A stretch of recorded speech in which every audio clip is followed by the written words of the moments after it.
We are holding over here, everyone, we're continuing actually a mimer that we started last week, which is in Parshas Vayechi, and it's in the Haisafis, it's in the editions of Torah Or. I'm excited that we're holding already in the editions of Torah Or. Not only in the editions of Torah Or, but in the explanation of the editions of Torah Or. That means that we learned all the Maimarim in Torah Or, and we learned even the additions, and now all we have are the explanations on the additions.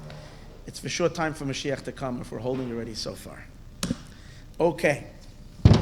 The name that I titled tonight's class, really it's always a mimer, but people like a title. So I usually don't have a chance to title, but today I did title. We titled it, Repiping the Cosmos. That's pretty good name, no? Now let's see if the class matches. You know when the plumber comes and he does a repiping? That's right, they have to repipe. So we are talking about repiping the cosmos. But the difference is just a little difference. In repiping, you're having the same channel of water going through the same place. It's just putting new pipes. Here we're talking really about rechanneling. Because we have exile and we have redemption. We have Golus and we have Geula. And we're waiting for the redemption now. This is what we're learning now is what we call halacha lamaisa. We want to know how to behave to change. Change what? To change everything. We control the world. We, the Jewish people, control the world. Don't say this online, but it's the truth. Everybody knows that. But spiritually we control the world in the sense that the energy flow of creation is dependent on us. During the times of exile, which we've been already for the last 2,000 years, so obviously we're controlling the world, but we're controlling something not too well, right? So what does that mean? It means that the life flow of God's energy is flowing through the back channels and not through the front channels. And that's what exile is. Exile is when there is an intense flow flowing down to the back channels and not to the front channels. The back channels are the bad guys. And when they have the energy, they use all that flow. It starts in the spiritual world, but it translates all the way down into the physical world. And a lot of bad guys have a lot of power. And you end up with a world that is corrupted. And you have forces of darkness that operate in the world. And Kedusha, and that which is holy, and that which is good, and that which is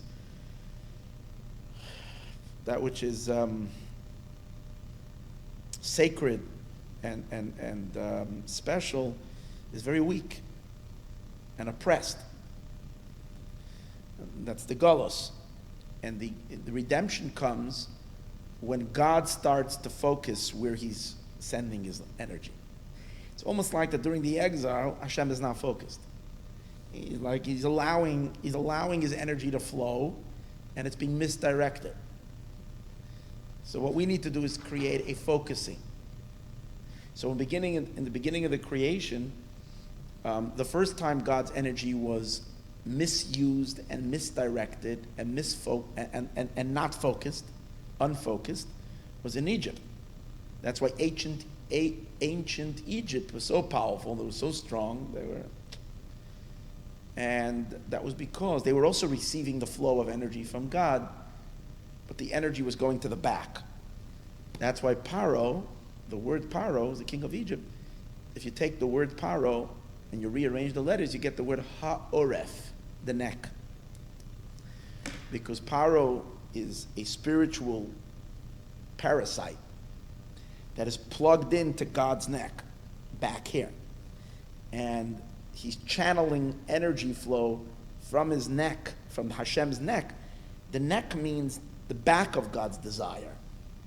It's like, in a human being, we say when a person wants something, when there's something very dear to a person, anything that you really care about, you really love, so you want to come face to face with that. You want to be close to it face to face. Something that you don't like, but you have to do. Let's say you get a parking ticket. That's the most annoying thing, and you try to push it off, but if you push it off too long, it's just going to double. So you're going to pay it. So you pay it, but you pay it like over your shoulder. You're not interested. You get it done there's no pneumius in that action. There's no internal. So anything that God gives to without any inner desire is called coming from God's back, even though he doesn't have a front and a back in the physical sense. But the back means no life. There isn't a lot of energy in it. And the front means where he really desires. But here's the interesting thing. So in the beginning of creation, Hashem didn't have any deep desire. He hasn't yet established an internalized relationship, an appreciation, and a pleasure in this project called creation. There was nothing here that was pleasuring him, nothing really to capture God's inner desire. So God created the world, and he kind of wants a creation, but it isn't focused within that greater creation that he created. What does he really want? What's his inner pleasure and inner desire? So that means the energy of his will was flowing freely. Now, being that we're talking about God's will, so it's an infinite desire and an infinite energy, and when that infinite energy goes unfocused, even if we say he doesn't like the klipa, Hashem doesn't like the corruption, God despises evil, but because he's not so involved in the project, because he's not so into it, so he's a little, it's almost like I said on Monday night, it's almost like God is spaced out a little. He's withdrawn because there's nothing here to get him excited in the first place. So he's in a more withdrawn state. So who cares if the energy goes there or goes there? He's not really that, he's not so discriminate. He's not discriminating where, what, and where, because he's not involved, he's not engaged. I think the most important word is engaged. Hashem is not engaged, involved, because there's no one engaging him. Okay? And that's why the energy flows to the back. And where does it go? It goes down to Paro. Paro was on the back, on the hind side. And Egypt takes all that energy. They don't care about God. They don't care about the purpose. They're full of their own egos. And what do? They do all kinds of atrocities. They do all kinds of terrible things. And they live that way for hundreds of years, unpunished. And that's where they were. Okay.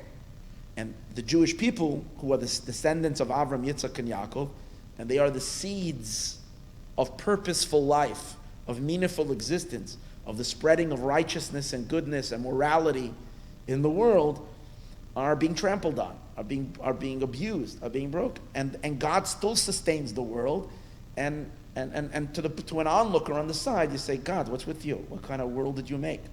All right? And it's all because the energy is flowing to the back, not to the front. Now, what's Geula? What's the redemption? The redemption means that God is getting involved. He's getting engaged. And when he's getting engaged, he say, hold it. This whole thing is not what I like. So then he pulls out from the back. So Mitzrayim becomes empty.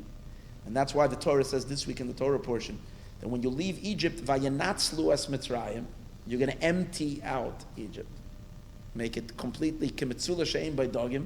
You're going to make it like a mitzula, like a net that doesn't have any fish in it, nothing. So you're going to empty it all out. There's no energy flow in Mitzrayim. Why? Why did the energy go out of Mitzrayim? Because God gets engaged with the Jewish people. And what does that mean? He starts thinking, what's the deeper meaning, or what do I really want in this creation? I didn't just want a creation, but I want something. What do I want? So Hashem wants the Torah and he wants mitzvahs. He wants goodness, kindness, righteousness. And that goodness and kindness and righteousness is through the channels of Torah and mitzvahs. Before we went out of Egypt, Torah and mitzvahs couldn't even exist yet because Hashem was still floating above the whole project. And during Yetzias Mitzrayim, Hashem kind of became invested in what he wants. It's almost like he channels his desire into his intellect, into his mind. Once it comes into his mind, it becomes focused. What the divine intelligence? In Kabbalistic terminology, it means that the light of Keter, the light of the crown, the infinite lights, are funneled into Chachma and Bina. Chachma and Bina means into the mental faculties of God. So now Hashem is analyzing the world from a far more rational, logical place. And when you come to a place of logic, the mind discriminates what I want, what I don't want. So on the one hand, it's a contraction, because when you take infinite energy and you're funneling it into intellect, intellect by its very definition is defined. So Hashem is like kind of coming into definitions. So that's why it's called a descent of the light. It's a descent from a higher place to a lower place. But when the energy comes down to the lower place, it is safe. Because once Hashem is directing the world from a place of intelligence, his intelligence does not allow him to give the life, the energy to the wicked, because the wickeds don't deserve based on God's intelligence. So where does the energy flow have to go? Towards that which is good in this world, towards that which is holy in the world, towards that which is positive in this world. Beginning with the Jewish people, and beginning with all parts of the world that are facilitating what God wants in this world. So that's established by the Torah and the mitzvahs. And that's where what we call or pnimi. And that means the energy is going to the front, not to the back. Now the first one who was given the task to flip the switch from the back flow to the front flow, the one that was given the switch to do this repiping, what you call, or the one that was given the task to do the repiping of the cosmos, to channel the light from the back down to the front, was Yosef. That's why even before we begin that's why the introduction to the book of Shemos, which from the book of Shemos on onward, you start having mitzvah observance. Because in Shemos, takes two Torah portions. First you have exile, redemption. By the time you get to Parshas Bo, the third Parsha, Parsha Shemos, you have already commandments. And all the nitty-gritty of what God wants, what he likes, what he dislikes. And everything becomes very meticulous, very, very focused, very, very directed. And from Shemos and onward, in Beshalach you have already the mitzvahs of Shabbos and the Mon, and then you come to Yisroel, you have the 10 Commandments. Mishpatim, you have all the legal laws between man. How do you live a life of financial responsibility, moral responsibility, and so on and so forth. And in general, you're learning about all the mitzvahs, and that's how and then you're learning about creating a home for God, and the rest is a life that is specified. Specifics, a specific life of Kedusha, holiness, okay? In order for Shemos to happen, and Vayikra B'midbar Devarim to have a system of holiness, we first have to change the entire dynamics of how God relates to the world. From Hashem spacing out and being withdrawn, or being his infinite state where the worlds mean nothing to him and therefore he couldn't care less what happens here. You know what, here I'm just writing you the check and do with it whatever you want. To a God that gets involved and engaged. So who's going to make that switch? Who had that power to do that? You needed a very special soul, and that was Yosef. And that's why Yosef is going to go down to Paro. Paro is the neck, and he's going to take what we call his wrench, and he's going to unplug. He's going to loosen the bolts that are holding the pipes from the neck going down. And we're going to see there are 3 pipes. The 3 ministers of Pharaoh, the 3 ministers of Paro, who when Yosef came to Mitzrayim, you see that he's first a slave, not to Paro. First he's a servant to Paro's ministers. He ends up by the Sar HaTabochim. This guy is the butcher. Okay, he's in charge of, I don't know what he was in charge of. I don't know what kind of government office it is to be running the Sar HaTabochim. That's what you do in a restaurant, or something like that. But I guess that's the whole idea. Pharaoh's country was a country, Egypt was a country, that the ministers, which means the entire financial wealth, is being governed by the baker, the guy, the bartender, and the butcher, because nothing else is important. It's like the material, like what's with education, what's with the higher, more important things in life. It doesn't exist in Pharaoh's world. It's just a place of having a good time. So, but spiritually, these ministers exist physically, but they also exist in the higher realms. And what they represent is as follows. So first, let's go. Yosef is first serving now here's the idea. In order to fix something thoroughly, you first have to allow that thing to dominate you. And when it dominates you, then you can get into it slowly, inside of it, and change it from within. You can get into its kishkis, as it's called. You get into its innards, and from there you can switch it. So therefore, Yosef had to become a subject first to the butcher, the Sar HaTabachim. The next one, then when he was cast into prison, Paro put his other two ministers in the prison, and Yosef is serving them. So you see the same idea. He's serving the three ministers of Paro. And what he did really in serving them was he repiped. What he did was like this. First of all, the biggest troublemaker of them all, the most dangerous, the darkest klippa, as we're going to see in a minute, the darkest pipe of Paro, channel of Pharaoh, is the baker. And that's why he eliminated him immediately. He bumped him. That's why he interprets his dream that you're going to be hung on this tree and the birds are going to eat your flesh. Finito. Finish with him. The Sar HaMashkin is a klipa. It's also another element of the unholy, but it's elevatable. So him, he elevates. He puts him back on his position, which means he elevated him to holiness. With the butcher, it doesn't say much what he did with him. Okay. But now he marries his daughter, which is interesting. But the next thing is, after he finishes with the ministers, he's upgraded, and he becomes the minister. Instead of these three ministers, he's the minister, Yosef. And he's now, and what does he do?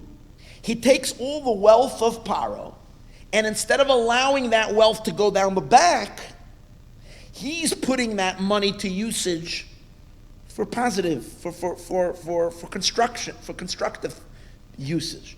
What that really means is he's having an impact on God as well. That Hashem's infinite billions of dollars that the Eibishter is pouring into the creation should not be governed by the three ministering forces that are taking him for externalities, for superficial things, for things of the back. But Yosef is now in charge, and like Paro puts him in charge, Yosef hu hashalit. And what Yosef really does is he closes the entire neck. He plugs the neck, and he directs the energy towards the front. So really what he does is he bumps Paro in the end as well. In other words, he not in his lifetime, but in the end, because of Yosef, the pharaohs are decimated, and the Jews go out of Egypt, and the energy of Egypt has completely been kind of, Egypt's influence and power has been broken, and the powerful force in the world are the Jewish people, and Torah and mitzvahs, and the teachings of Avram Avinu, which are now beginning to infiltrate through the Torah, making its way through all the globe, throughout until Mashiach comes. So that's this whole process. Now, he's going to explain now over here what we're going to learn this week. The basics of this we learned already last week, and what we're going to continue this week is a discussion primarily on this idea of how do you repipe, and how does it apply to each and every one of us? Because Yosef did it then, but each and every one of us has the responsibility to do this. Because we're soon going to see that there are two,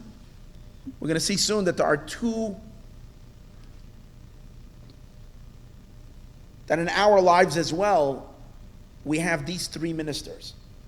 But we can have them in our holy side, and we can have them in our unholy side. And our job is to close the flow from our unholy butcher, baker, and winemaker or wine pourer. And the way we take away, and here's the thing, the way we destroy the unholy, we don't have to go to war with them in a battle, in a face-to-face or head-on clash. The way we win the battle is really taking away their funding. Sometimes you think, governments are busy fighting battles, being very strong. But if you can cut down, certain powers by making sure that they have no access to funds, right, by shutting down all their bank accounts, like you're trying to do with Iran, shut them down, that they should not be able to have business with anybody, so they can't make money for their terrorist activities. So this is the idea, the way we fight the klipa. When we channel our energies into the three holy ministers as they are in Kedusha, automatically the flow that goes into the klipa is bankrupt, and it shuts down because there's no energy to sustain it. So he's going to explain over here in this mimer what are these three ministers in holiness and what they are in the unholy, and what does it mean to take the energy from the unholy and direct it into the holy, and as a result of that enable Matan Torah, the giving of the Torah, and Yetzias Mitzrayim, and so on and so forth. So let's hold. We're holding over here in the booklet. It's still a continuation to last week because we started this last week. So we are holding by your page. It would be on the page that says Kuf Dalet on the top. So it would be 1, 2, 3 pages into the copy that I gave you last week. The third page, Kuf Dalet. We're holding on the top of we're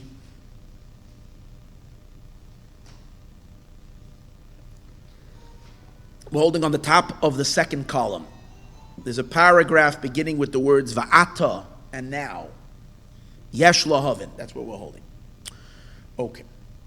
Now, I just want to say one more thing. This whole explanation that the Alter Rebbe is giving over here is on a pasuk that is mentioned in last week's parsha, that Yaakov Avinu tells Yosef, "Va'ani and I, hine Nasati Lacha, I have given you Shechem echad al achicha. I have given you one portion more than your brothers." Okay, I have given you one portion. Yaakov, his father, tells Yosef, your brothers all get their portion, but you get an extra portion over your brothers. So the simple meaning is that he's giving him the city of Shechem. There's a deeper meaning. To Yosef, I'm giving an extra portion. Shechem is the shoulders. The shoulders is the place where front meets back. This is the junction where the front meets in the back.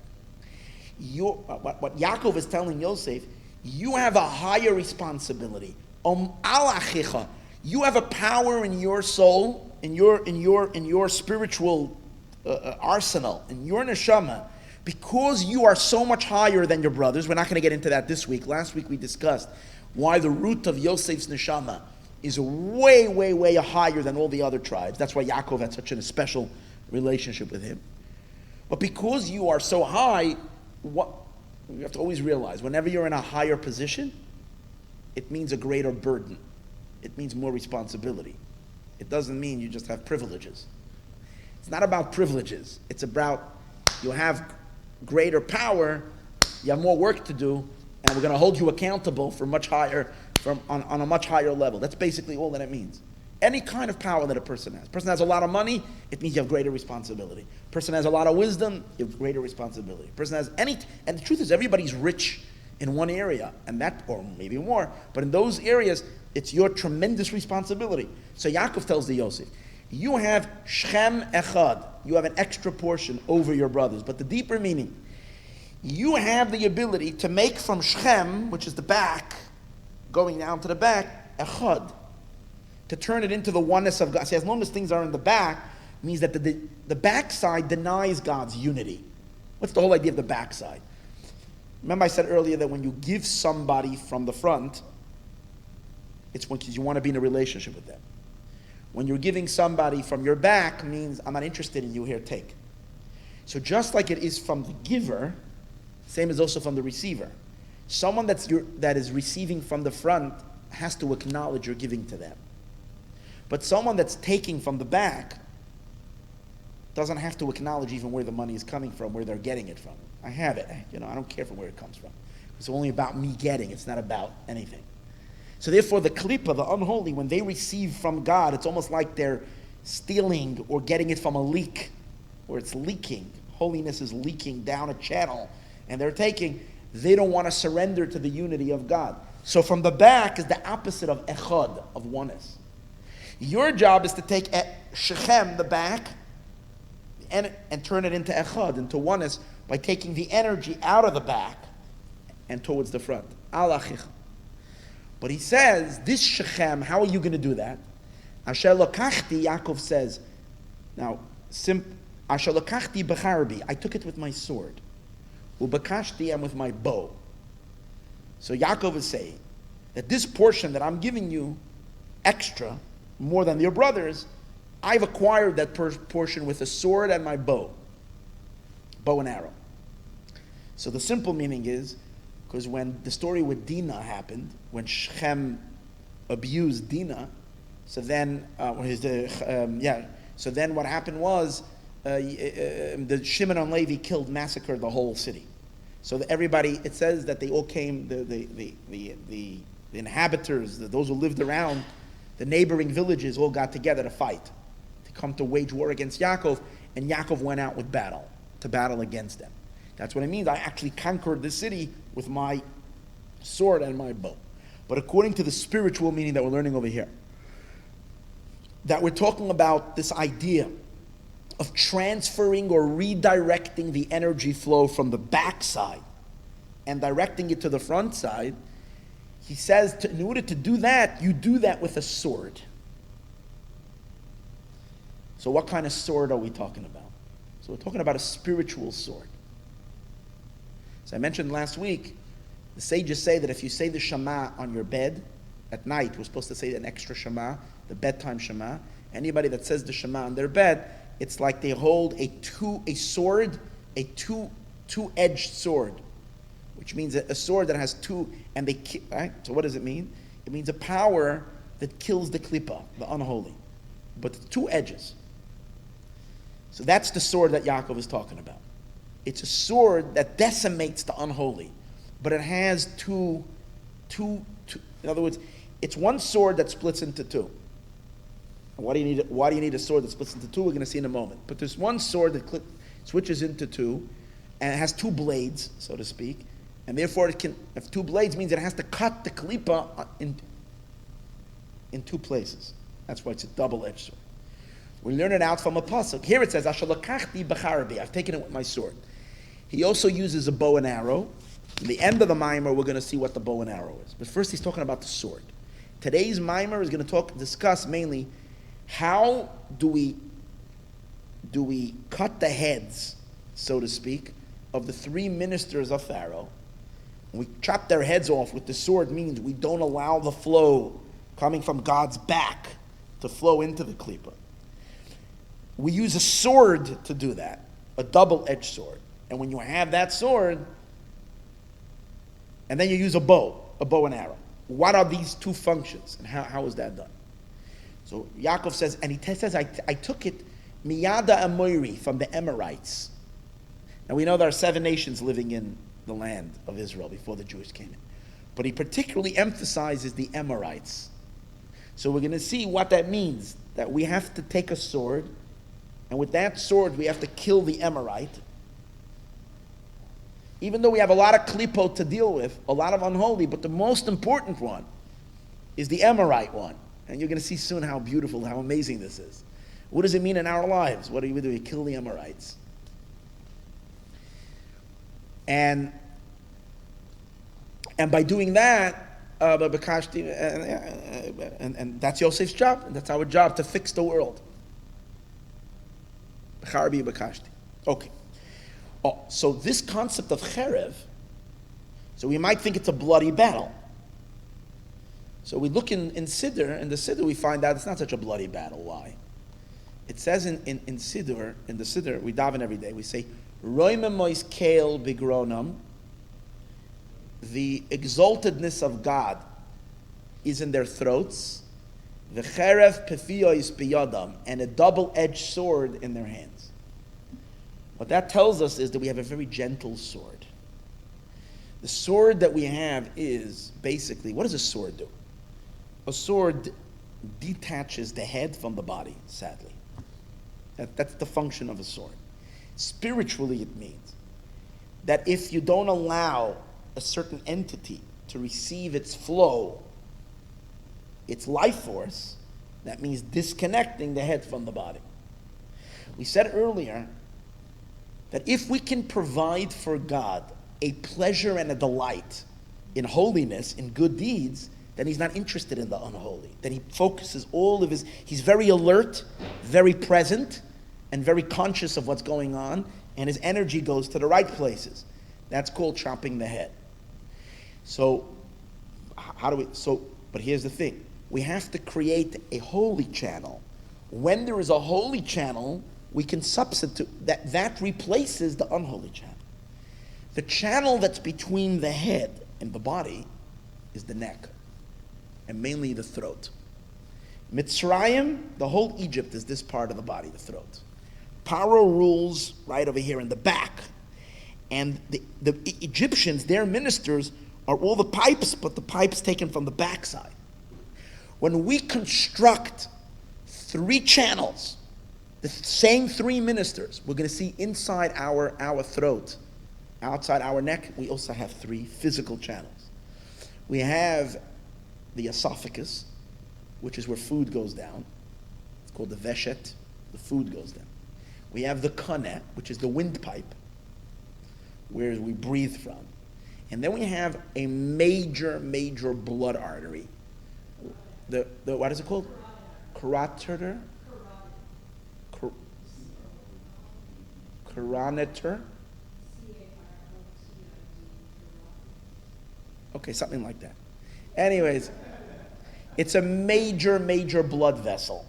That's like one of the major blood vessels that are basically, it's basically feeding the blood from the heart up to the brain. And that's what keeps you alive.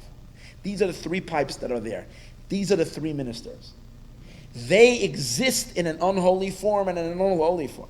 If we pipe the right pipes, automatically there's no need for the flow to go in the back channels. They will go through the front channels. That's the meaning. If we can take the exalted God, bigronam, into our throats, and we'll see how we connect those pipes, what they are in our spiritual life. If we provide bigronam in our throats, cherev pifiyos, we have a double-edged sword, biyadam, in our hands, and automatically, in other words, just through positivity and directing the energy to where it's supposed to, the energy will not flow in the back, and that's the sword that we cut down the klipa. That's the idea that he's going to develop over here. It's all related to the garon and the fixing that has to take place in the neck. And the Rebbe is going to explain it's primarily going to happen through Torah and Tefillah. Torah study and prayer. In Torah study, there is two dimensions. One is primarily more the mental aspect of Torah study. The other one is speech of Torah. And the third one is the fire in prayer. That creates these 3 pipes, as we're going to see. Let's learn. Now we need to understand. The idea of the exaltedness of God, bigroinam, is in their throats.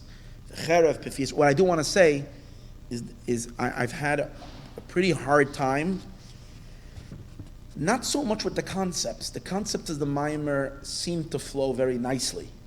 What's hard over here is just the wording at certain points get very confusing. And now I could say that means I could have said, which that would generally indicate to me that I don't understand the word that we're learning here. I'm just thinking I'm understanding. The reason why I'm not saying that today, even though I have no problem saying I don't understand anything, but today I'm not saying that, is because the same Maimer has another version. In Tovkov Samach Gimel, when the Alter Rebbe said a Maimer, there were different, he didn't write them. His listeners would write. So there were different versions of it. So you look at the same Maimer in the other version, and over there it's so clear. The reason I'm not learning it from the other version in Tovkov Samach Gimel is because I'm an action and I'm stubborn, and I want to learn everything in Torah Or because I want to finish. I want to learn and taught the entire book of Torah Or, and that it's all recorded and we have it. So when Mashiach comes, I have evidence that I taught the entire Torah Or. So it's all selfish. So therefore, and I'm insisting on learning it over here. But being that by learning over there, you can see clearly what the concepts are, what the idea is, and it flows. Here, it's we need a little, or maybe, sometimes, by the way, it seems like the different writers understood the Maayon differently. That you do see sometimes. It's not always that they all have the same theme. But here it doesn't seem like there's another pirush. It just seems like there's just, I don't know. Okay, but let's learn. Maybe it won't. Maybe it'll all click together now that we're learning together. Maybe it'll all flow. So let's go. Amen. Shoresh Hadvarim, the root of the matter is as follows. The Sarei Paroi, who are the ministers of Paroi? Who is Paroi? Oiref the Erech Anpin. Paroi is the neck of the Keter, of the crown. Erech Anpin is the crown, is the Ein Sof. It's Hashem when he's still above, the Sfirot, the attributes of having more of a, God is still higher than his mind and higher than his emotions. It's still this infinite energy. Okay? The back of it means, as we said earlier, in desire, in will, there is what you really want, and there's what you can tolerate. That's called the back. So the Oref of Erech Anpin. So who are these?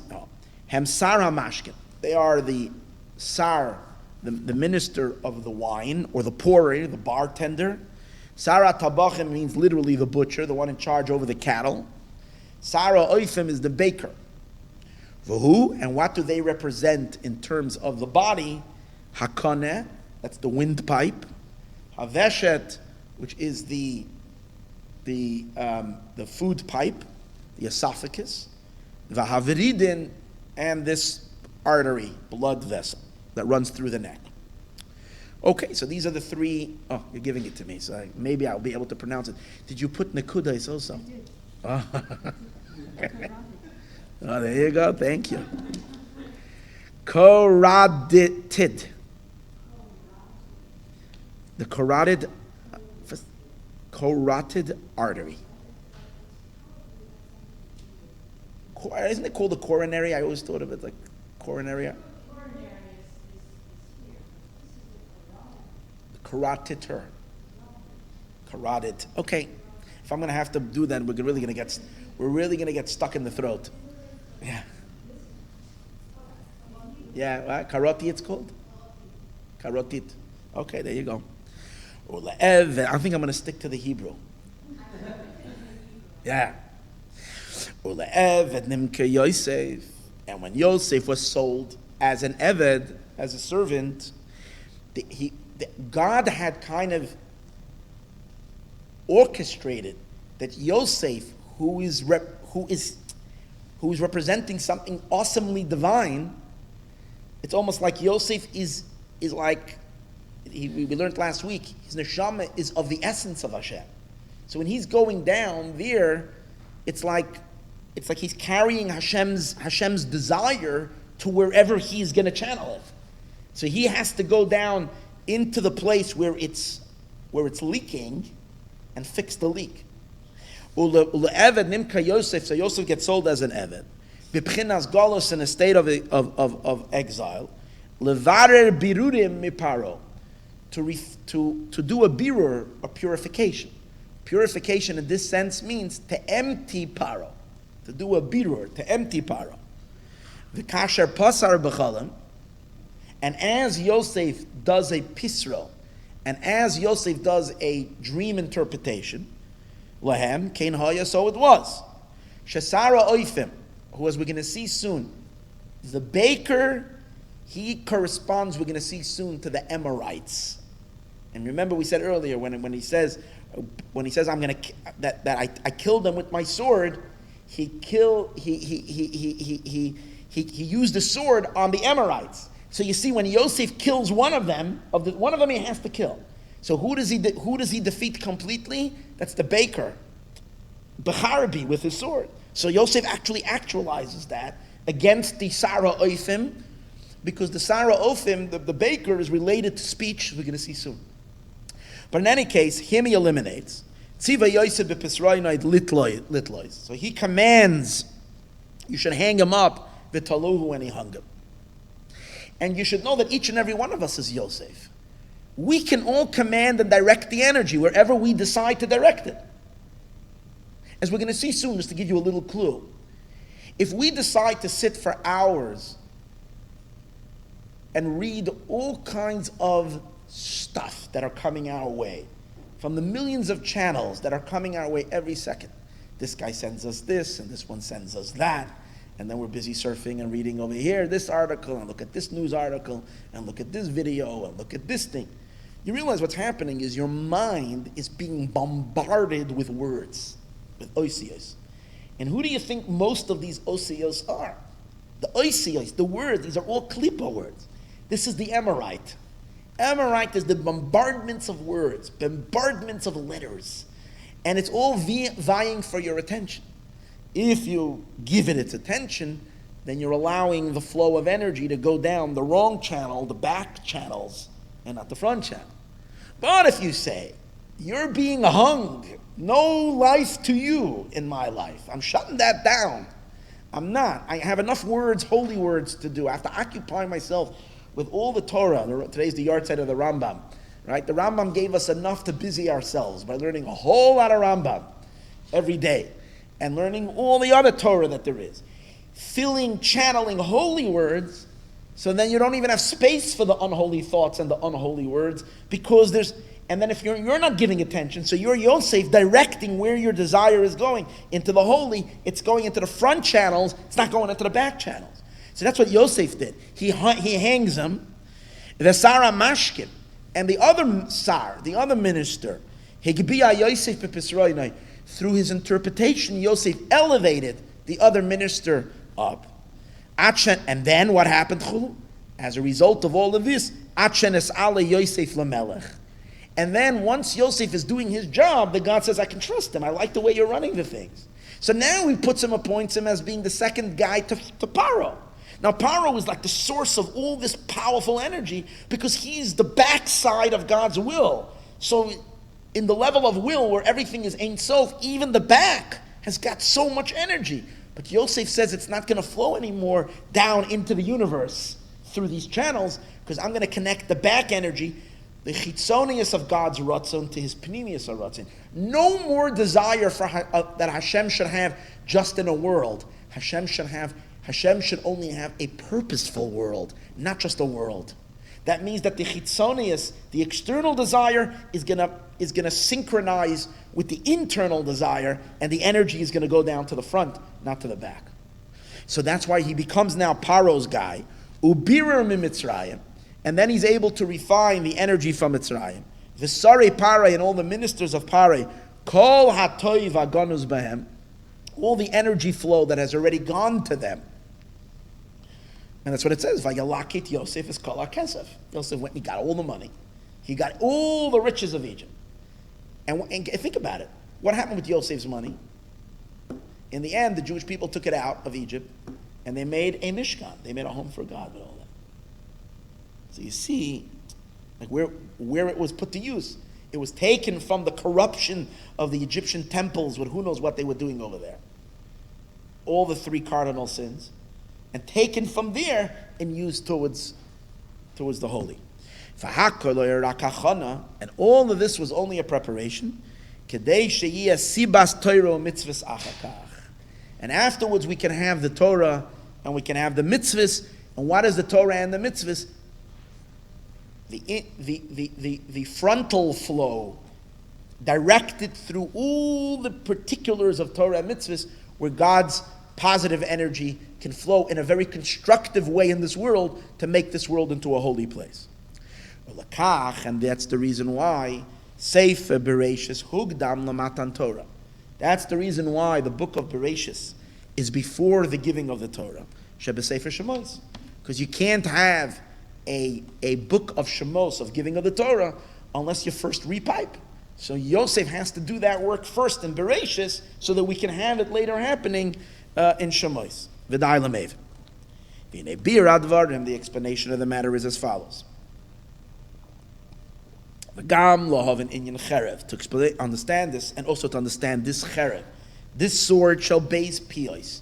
This sword of the two-edged sword. Shutrei naheyin. Now what are these two-edged swords? These are the two hays of Hashem's name. In the Yud Kei Vav Kei, there are two hays. So the two hays, that's the two parts of the sword. Now, two hays. One hay is simply, what are the two hays? So the two hays are Bina and Malchus. That's generally what we say in the two hays. Over here in the Mimer, he's not going to make an association, even though in this one he does mention it briefly, the two hay are Bina and Malchus.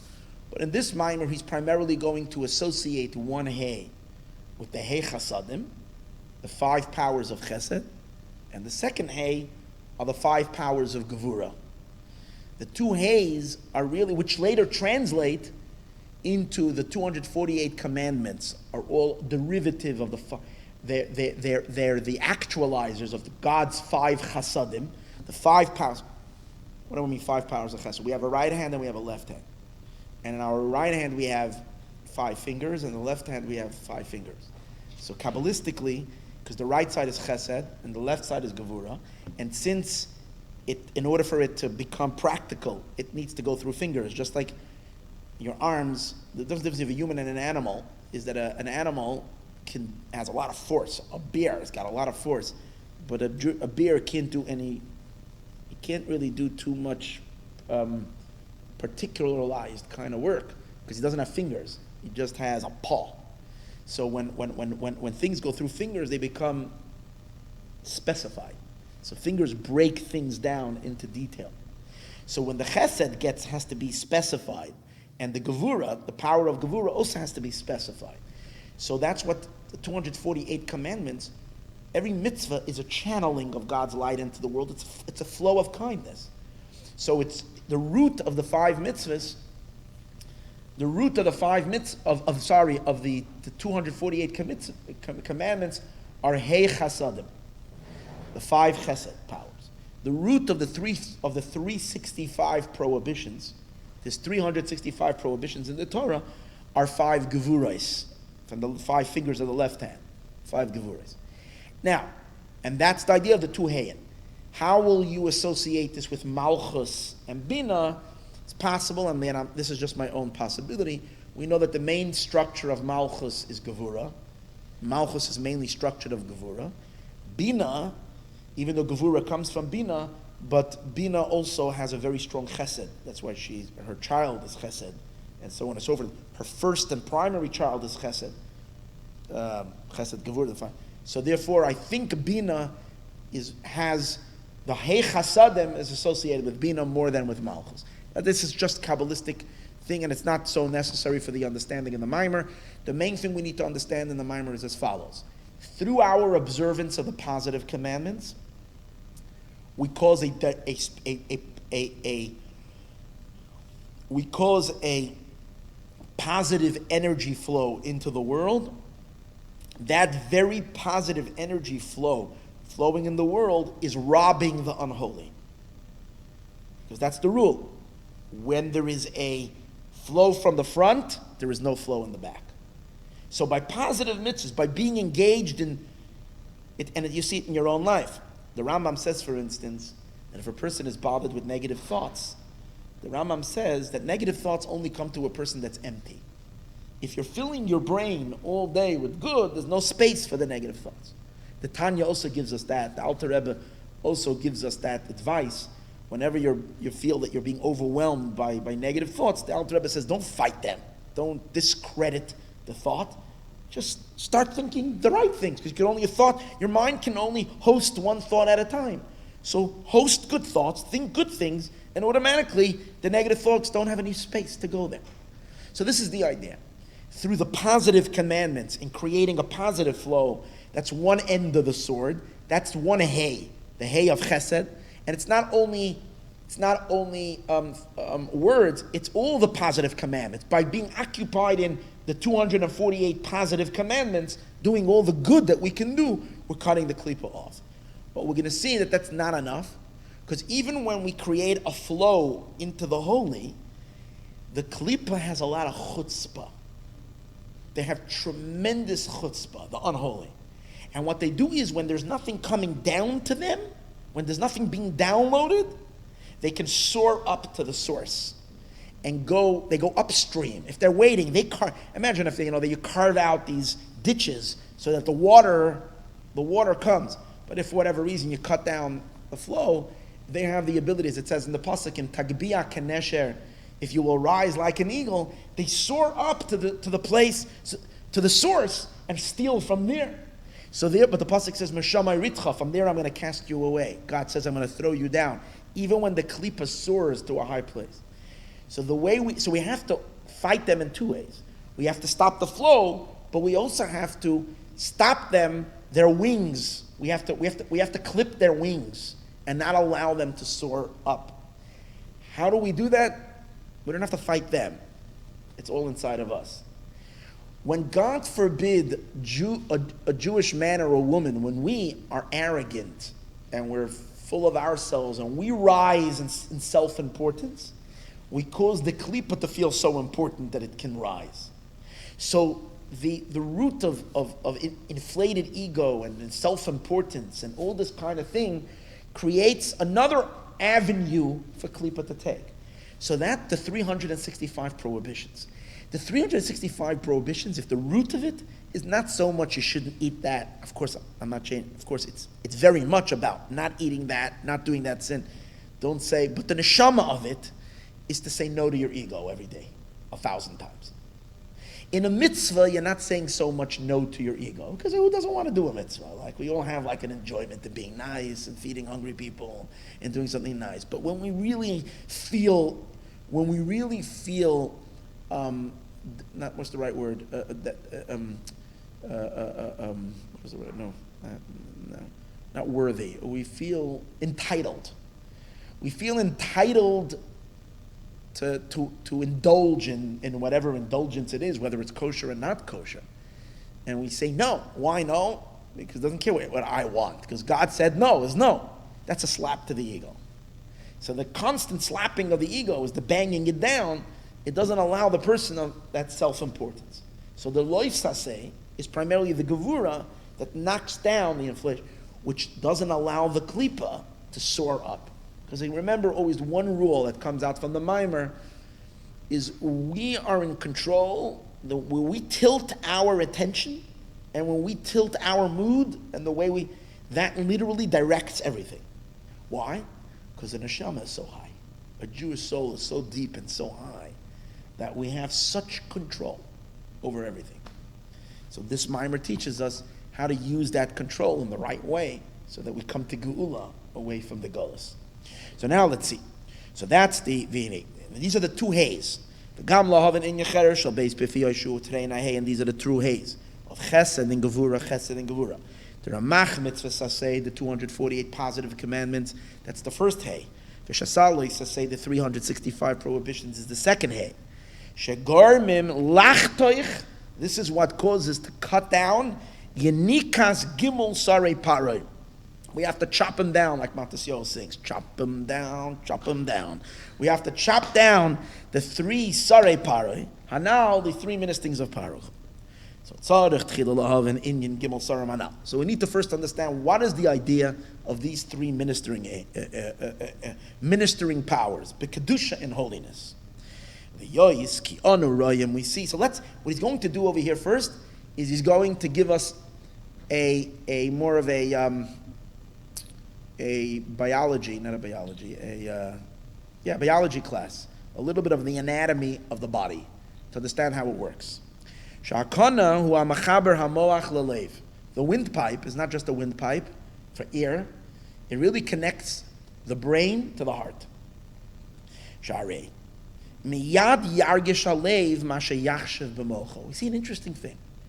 As soon as you think about something, your heart feels it immediately. instantly. Ein zeh.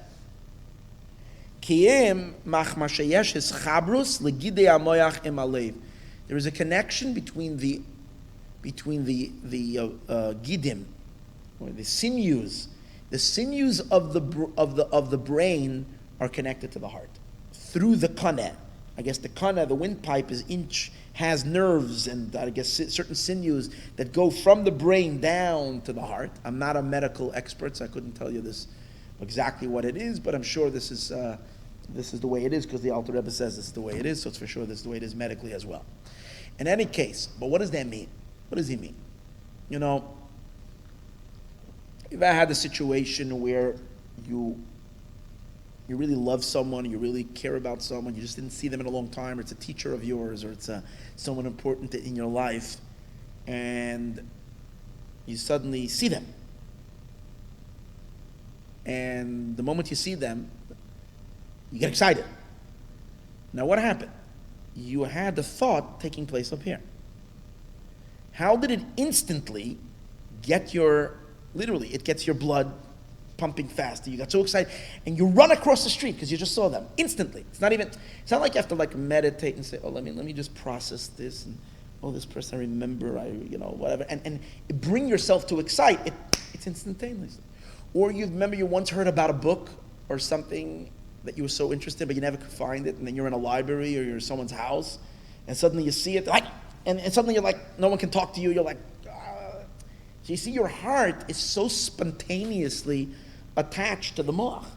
The thought is taking place up here, but instantly it registers in the emotional realm, which we associate with the heart. And that's because of this deep connection that there is between moach and lev, and that's the function of the kaneh. The kaneh is this windpipe. Now it has another pu'ula as well. That's one effect. Is that anything you feel in your brain transfers or is transmitted to the heart immediately. The other one is the heart also, the brain has to, the heart, just like a car has an engine, and the engine would get overheated, because friction causes heat. And where there is heat, what? After a while, just get hotter and hotter and hotter, and your car will go chas v'sholom, go on fire. So what do you need to have? So you have a radiator. And what does it do? And you have to have coolant, and it has to fans. There are fans that are blowing constantly on the engine to keep the engine cool. Because if the engine not, it will overheat. The same is we have a engine, and that's our heart. And the heart is a muscle that's pumping enormous. It's working like crazy. And blood is hot. And it should really, after a while, should start smoking. So how does the heart keep cool? So from the lungs is actually blowing on the heart, whatever. It's the ear of the lungs is cooling the heart. And that's also coming from the windpipe. More spiritually, it's related to the brain. The brain has a lechos, has a moisture, has a coolness. It seems like an internal cooling system. It's not like a blowing. From the lungs, it's maybe more of an ear that blows. From the brain to the heart, it's cooling. And psychologically, we know that. If you're very emotional, then you get very angry or you get this too intense. So you need to have more rational thinking. The mind is cool and collective. What's the difference between a intellectual person, a very cerebral person, an intellectual person, and a more emotional person? An emotional person is a hothead.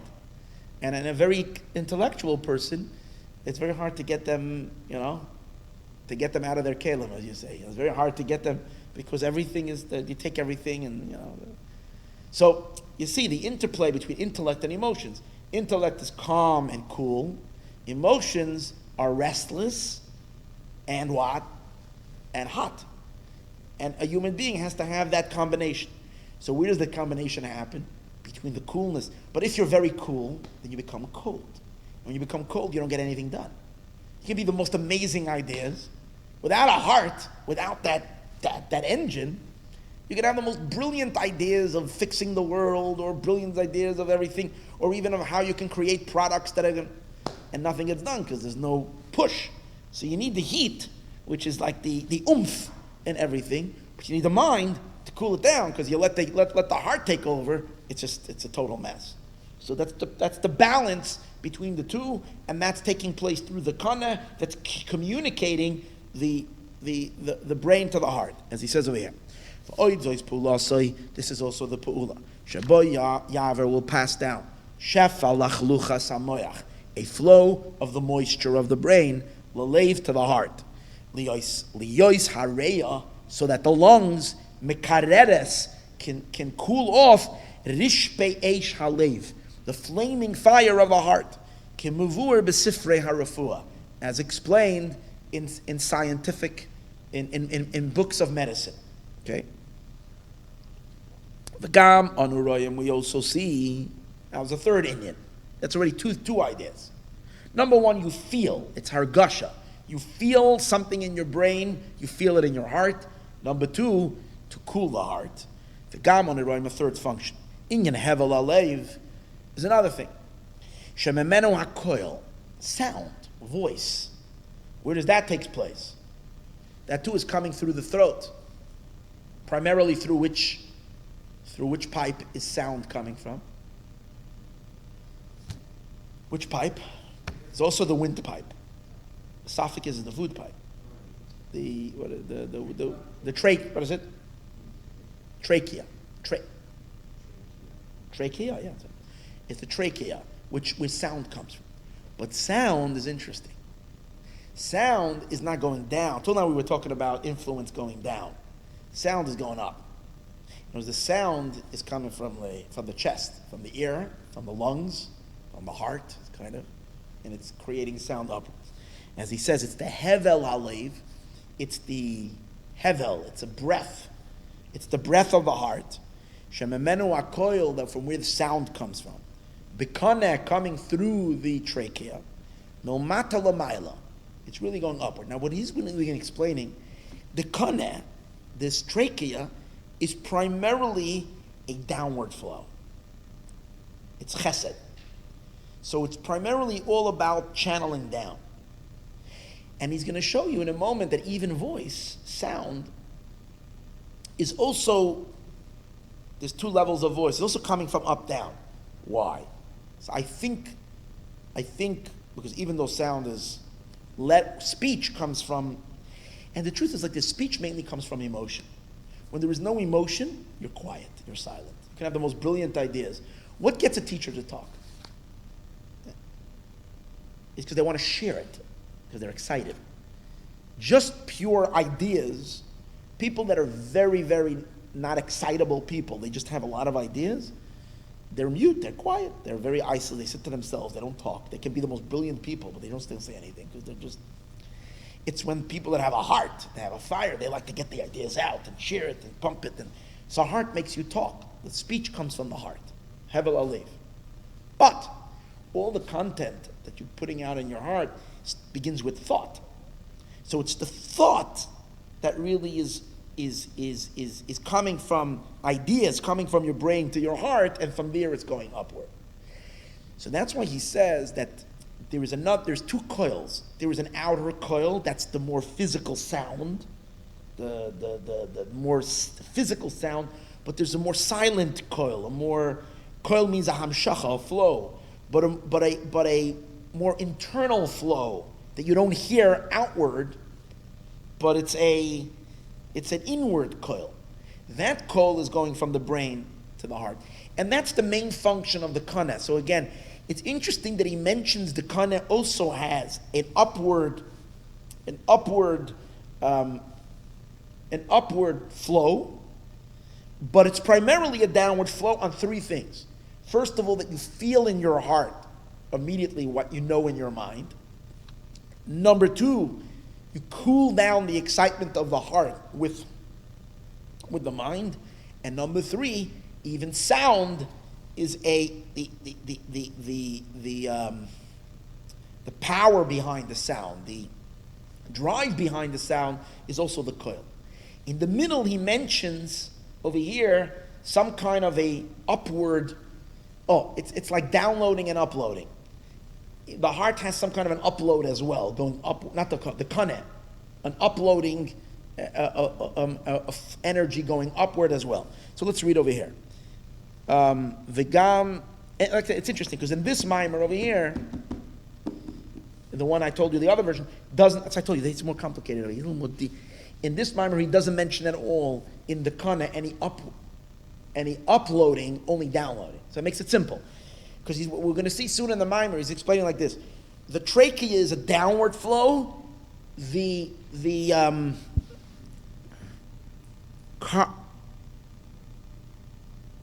carotid artery is all about blood, so it's completely an upward. The blood flows from the heart. It pumps up to the brain, so it's all an upward. And the esophagus serves as the intermediate. It has both. But for some reason, in the version we have over here, he mentions in the kana also an up. So let's read. V'gam on Aroim, we also see inyan hevel alev, the breath of the heart. Shememen ha'koil, from which the sound comes from the kana, and the kana milmata l'mayla. This is going in the opposite direction, from the bottom upward. V'gam milmayla l'mata, but even in that, even in voice and in sound, it's also milmayla l'mata. Yumshach koil hapnimi, the internal koil l'leiv, to the heart, min ha'moyach al yedei hakana, from the moach, from the brain, al yedei hakana, through the trachea. So he doesn't explain. I thought that this means the idea that thought is really what drives the words in the heart, the actual physical words and letters that are going to come out through the breath that's created. V'nimtzu moving, it's understood. Sha'akana, that the kana hu ha'machaber ha'moachem alev. This is what serves as an attacher of the brain to the heart. Ach kol minay shefa sheyavru boi. But all the shefa, all the flow that's crossing through the kaneh, einoi ela mepchinas hachasadim. It's all chesed energy. Now, always remember the idea in a chasidus that chesed, kindness, is always a flow from higher to lower. It's like water. Water flows from up down. Water is never going uphill. It's always going downhill. Chesed is a downward. From the person who has, it's simple chesed. From someone who has, a person supporting a poor person. So the one who has and is in a higher state in life, and they're giving to the one that's less fortunate who doesn't have. The mashpia, the makabel. And it's every aspect. So it's always a flow down. So he's saying the kana is mainly a flow of kindness. That's why it's the source of moisture that's in the brain. So too the grasping of the intellectual idea, sheyutfas belev, that the heart should be able to grab it as well. V'yargishena, you should feel it in your heart so you can get emotionally excited by it. It's the kana that draws that down. V'chein hakoil, and the same to the voice. Even though earlier he said the voice is both, but over here he dominates the upward inyan of koil. Koil is a hamshacha, milmayla lamata, from the moyach to the heart and then back up, but it's still a downward flow. V'nikrasar hamashkim, and this is called the minister of the pourings. He's the one who gives he's the hashayfeya chasadim, who's giving chesed. V'hine haveridim. Now we have the. Why do I have such a hard time saying this? Carotid artery. They're drawing. That comes from from below upward. Why? The blood is where the main physical energy of the human being is vested. The main energy in the human being is vested where? In the blood. Adamu ha-nefesh, that's the nefesh, that's where the energy is. Now the best of the blood, ha-mufcher shebelev, that's in the heart. Shaleach halev derech haveridim, it's after it's cleaned in the liver, and it's the most purest of the blood, the veridim, which is this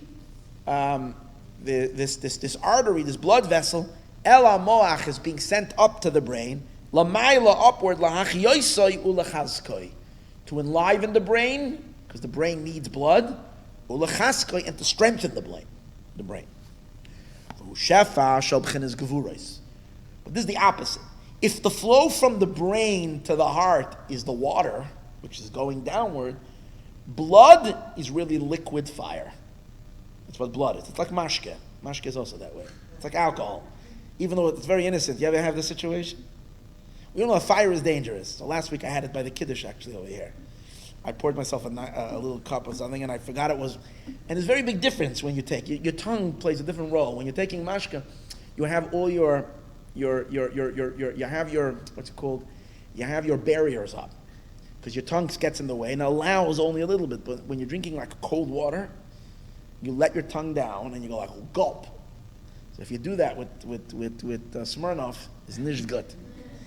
So, because it's fire, you feel like you're drinking fire. Blood is the fire in the person. And fire goes up, water goes down. So, Liyos Kiyadu, it is known, the Halev Male Gevurais. The heart is full of Gevura.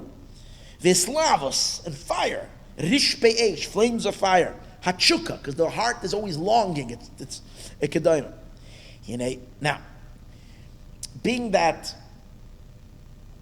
there needs to be integration in everything, so the brain has to be able to receive the fire as well. Brain, even though it's primarily water, the coolness of the person is the mind, and the heart, the emotional, is the excitement. But in the brain, there also has to be, just like we said before, the water of the mind has to go down to the heart. The fires of the heart have to go up to the brain. And how does that happen? So there's two mochin, chachma and bina. Physically, we have the right side of the brain and the left side of the brain. Now, the right side of the brain is where you have all the creativity happen. It's the right side of the brain, images and so forth. The left side of the brain is where numbers take place, and where all mathematics takes place, and all the analytical side of the brain. It's complete two different sides of the brain. There's a woman who did a TED Talk, and I watched this once. It was unbelievable, where she had a stroke, and one side of her brain was hit, and the other side not, and how she literally could not, and she was analyzing it as it was happening. It was crazy. It's worth. And you see everything that it says in Chassidus. She's a Gentile woman. Everything it says in Maayon, she's describing it in the physiological experience that she has of her moyach hachachma, moyach habina. So the moyach habina, which is in the left side of the brain, is actually dry and warm. The right side of the brain is cool and wet. Even physically. So why? Because the heart, he's explaining over here, the heart is connected primarily, has some kind of, this main artery that we're saying that's going up is plugged in the left side of the brain. By the moach of bina, not in the moach of chachma.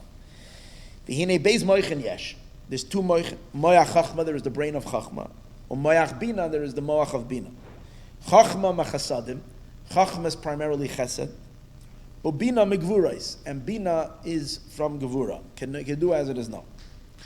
V'hainu hakone v'kone mekabel shefa chasadim lachluchay shebemoach. The kone, the trachea, receives the flow of chesed that's from the moisture of the right side of the brain of the moach hachachma. Umevi lelev, and it brings it to the heart lekararoi, to cool it off. As we said earlier, and the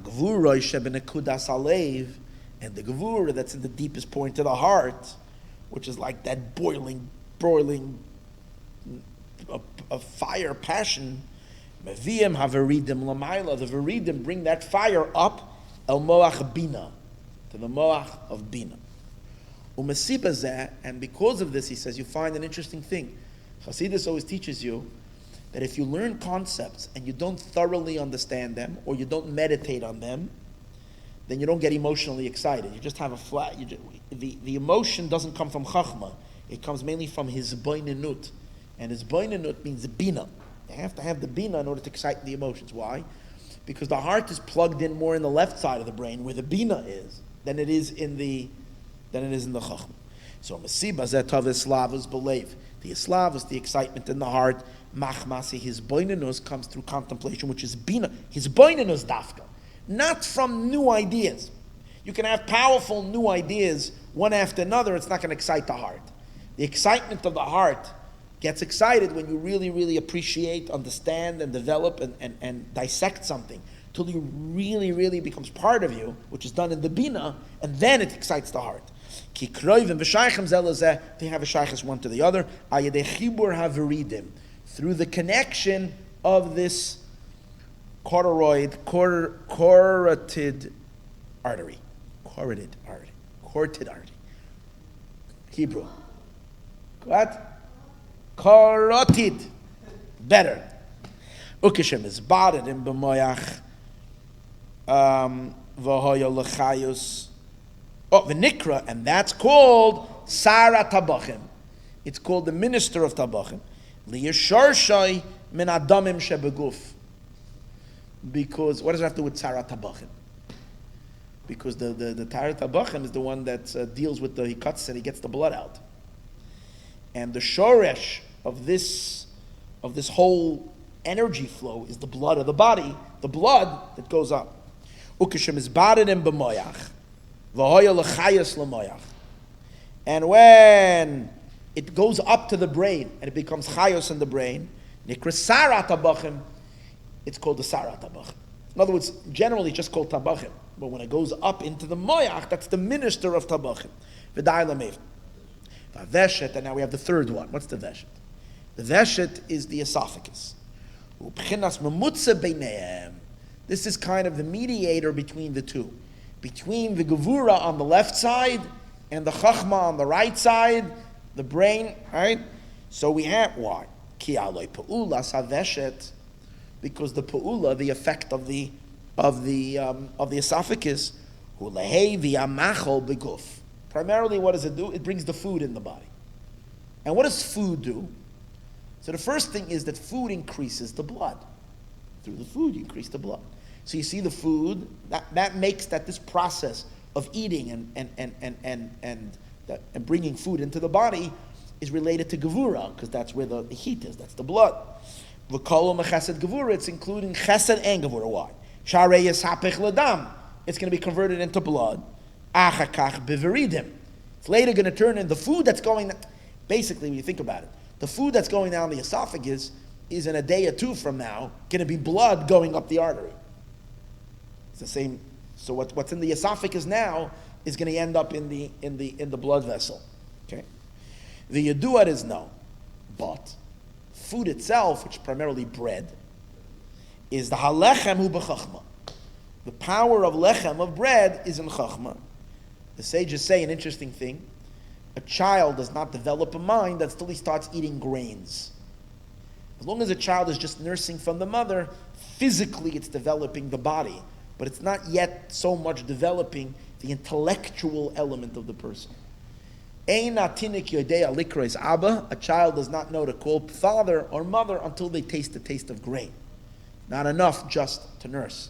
So nurse does a lot of incredible development in the child, but the actual mind needs, because in order for a brain to operate, you need to have, I don't know if it's a certain nutrition, certain things that are in grains.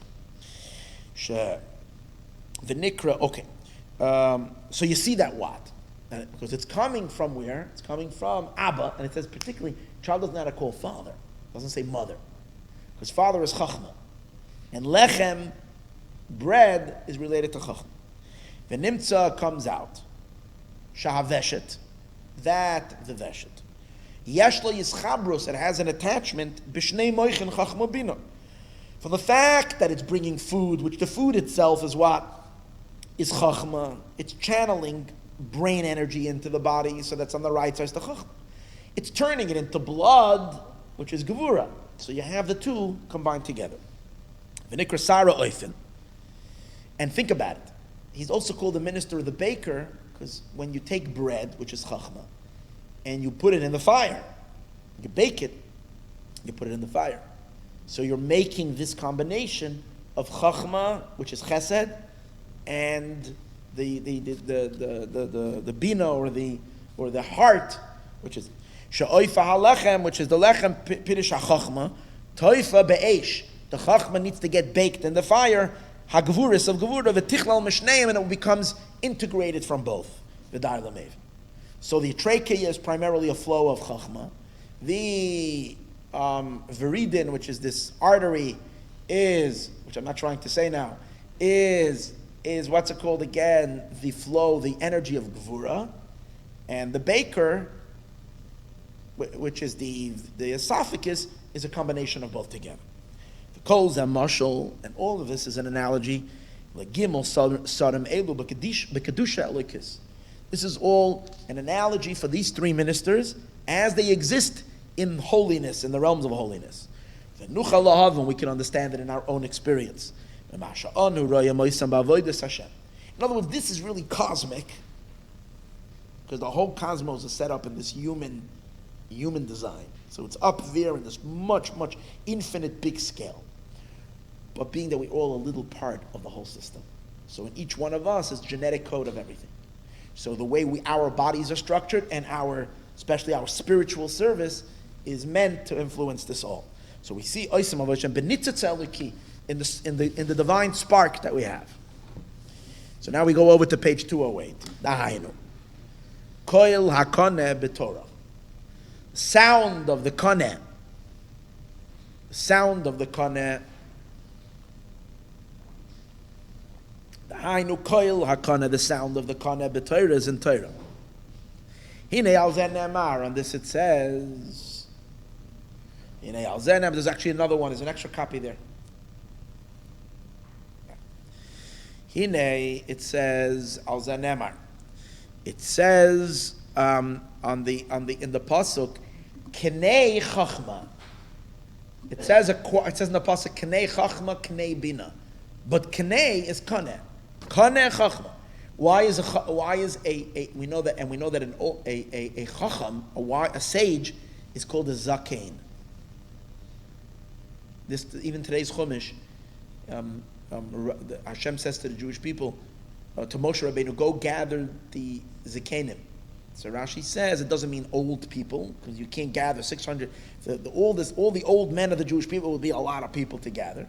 Rashi says it means the people that were dead, the elders, meaning the ones that are in charge over whatever, which means the wise ones, the smart. And it's the idea of zikna, the chachamim amongst them. I shouldn't say chacham, because zaken stands for zeh shekana, the one that acquired wisdom. So we use the word kana. In hazen amakanei chachma, pidish. And what does that mean? Mashamasig b'moach hachachma. When one contemplates in the moach of chachma, you're activating your koneh. Now he's going to differentiate in the Maimer now that there's, in general, there is Torah and there is Tefillah. There is Torah and the difference between Torah and Tefillah. Torah is Torah study. Tefillah is prayer. The difference between the two are, Torah is primarily a flow from God to you, because you're processing godly information. Tefillah is from you to Hashem. It's your heart rising. Tefillah is rising upward. Torah is bringing down. But in Torah itself, and therefore he's going to apply the Torah to the trachea, and prayer to the viridin, to the blood rush, because the burning, Tzamalach HaNafshi, my soul is thirsting for you, I'm on fire for you, God. That's what prayer is. It's the yearning to have dveikus, to cleave to God from the bottom up. So these are the two forces. But in Torah study itself, there is the eon of Torah, which means the deep study, the concentration in Torah study. For that, you don't have to talk. You can sit and just read with your brain, with your mind. There's a specific mitzvah, v'dibarta bam, to talk Torah, to say the words of Torah. So he's going to differentiate. He's going to say like this: thinking Torah, studying the concepts, learning Torah deeply, that kind of experience, that's the trachea. Speaking Torah, that's the esophagus. Because when you're speaking Torah, first of all, you're giving Torah a more physical The difference between learning Torah in without speaking it means when you're learning Torah without speaking it, then the Torah remains spiritual. Because it's something that you're just perceiving in the brain. There's nothing physical there. But when you take the Torah and you turn it into breath, into words, and the words can be recorded, you can hear it, so you're making it physical. You're putting it into substance. So you're making the Torah more gashmiist. That, on that level, when Torah becomes more physical, Torah is called bread. Substance. Bread is made up of what? Bread is made up of chita. You can make it up of 5 different, but made out of wheat. In Hebrew, the word for wheat is chita. Chita is 22. Ches and tes is 17. Ches is 8, tes is 9, 17. Hey is 5. 17 and 5 is 22. How many letters are there in the aleph base? 22. So chita is Torah. The 22 letters of the Torah, that's chita. And what do you do with chita? You make it into bread. That's why Hashem says about the Torah, L'chu lachmi belachmu. Go eat my bread. Torah is called your nutrition to your soul. But only when you're talking Torah. That's when you have to speak it. Torah is in words. Because when you're just hearing concepts, you're not so much hearing, it's not so much words. It's just ideas. You put it into words. And that's the esophagus, that's the Sarah Ofim, that's the baker. So you got, Sarah Mashkim is deep mental Torah study. Sarah Tabachim is fiery prayer. And Sarah Ofim is Torah study in words. I'm going to see that. Now here is the part where I told you earlier I was having a hard time just setting the words. And it seems like, I can't say chas v'shalom that it was some kind of a misprint over here. How do I know it was not a misprint? What was my proof? Maybe, I don't know, maybe it ended up anyways in the Haisafis in the back. Sometimes, because in one line, the Rebbe makes a tiny little change in the words, at the bottom.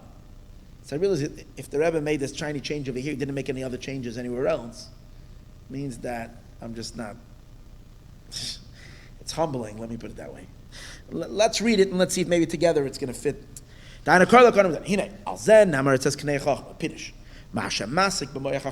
the person apprehends in the moach of his chachma. With the chachma of Torah.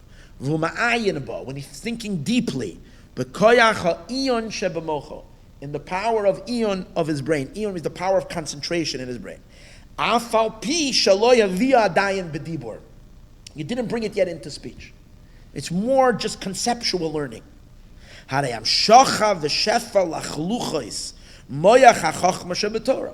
what you have over here is it's a hamshacha. You're getting Torah's compared to water, Maayon. It's the moach chachma shebetorah is what you're drawing. That's kana.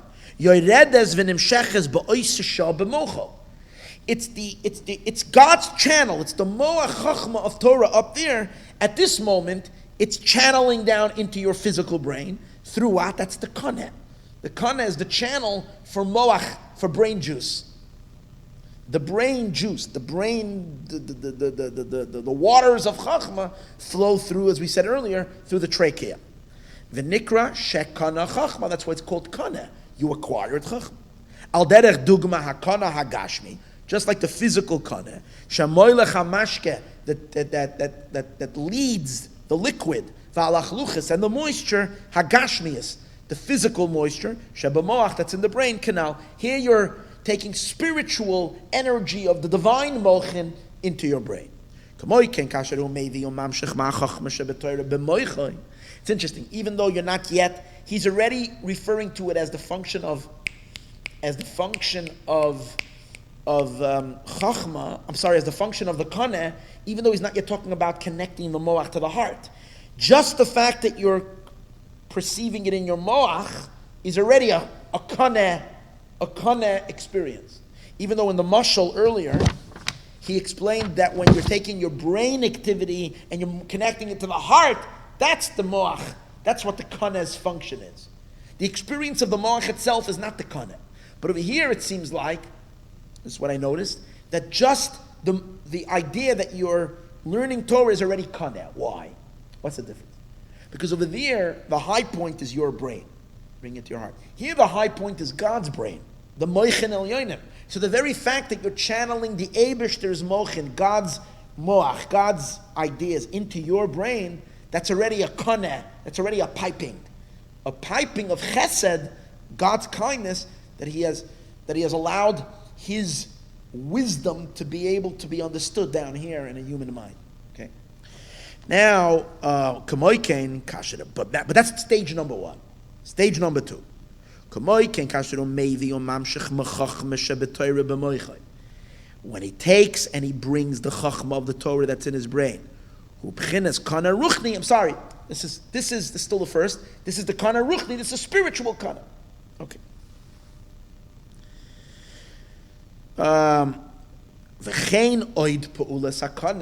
But now there's another pa'ula of the kana haruchni. Shemevi hasaga believe.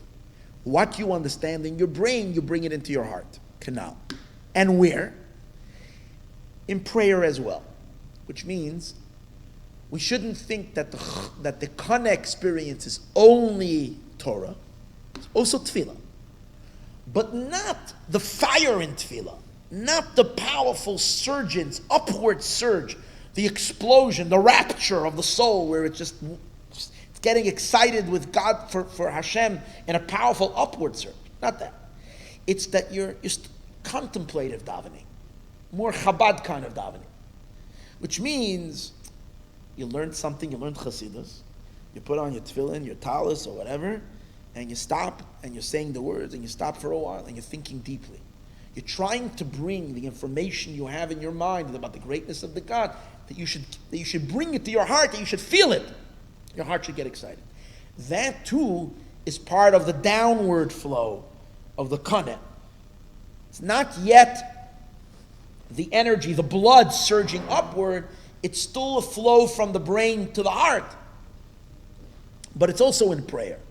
It's like phase 1 in prayer. Phase 2 in prayer is when the blood gets pumping and the energy is flowing from the heart to the head. That's later, as we're going to see in a moment. So again, there's another pa'ula of the kana, haruchni. Shemevi asaga, you bring the asaga believe keniskal, as we said earlier. Hainu betfila, which is done during davening. Shemizbainin b'chachma ha'elikis.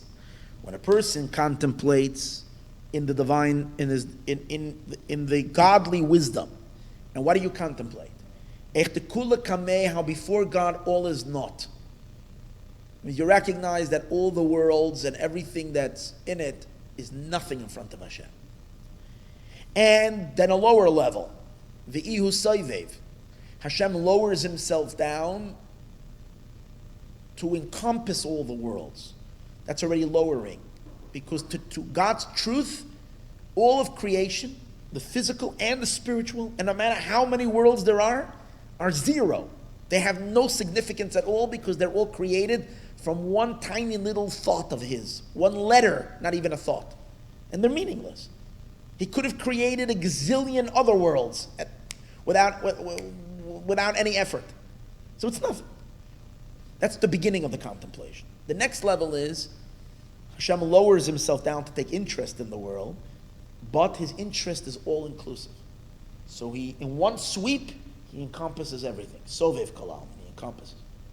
Then the next level is Hashem lowers himself down even further to be mashgiach and to oversee every tiny little, smallest little thing that happens. Even the small little movements that are taking place in an ant colony. You ever saw an ant colony with a bunch of ants? And now they're all going this way. So Hashem is directing all that to the tiniest minutia of creation. That's called mamala kalalman, that God fills all of creation. And when one realizes, contemplates all this, after a while, you realize that it's much better to be connected to God than to pursue all the other shtus. They're all meaningless. So that you get your heart excited and attached. Hasaga zu elikis. So when this hasaga, when this idea, kishenitfeses believe, when the heart gets it, the hainu shalev margish es hasaga. The heart can feel what the brain knows. The idea, k'moy shehi be'emes, as it truly is. Harei ze gam kein b'bchenas kana haruchni. It's still the trachea. It's still that connection of brain to heart. Shemamshech halach luchos. It draws down the moisture. V'dai lemevin. Fine, that's okay. Here is where I was having a hard time. Okay, till now it was all good. V'akoil. Now, mehevel alev ela kana. Remember we said before that the kana also serves as sound. And remember we said in sound there's two. There's the outer sound which is going up, and the inner sound, which is going down. So maybe va'akoil mehevel alev ela kana. And the koil, the sound from the hevel alev, B'dibur oisiyos, but here's already throwing in already when you're actually speaking, and the sound over there.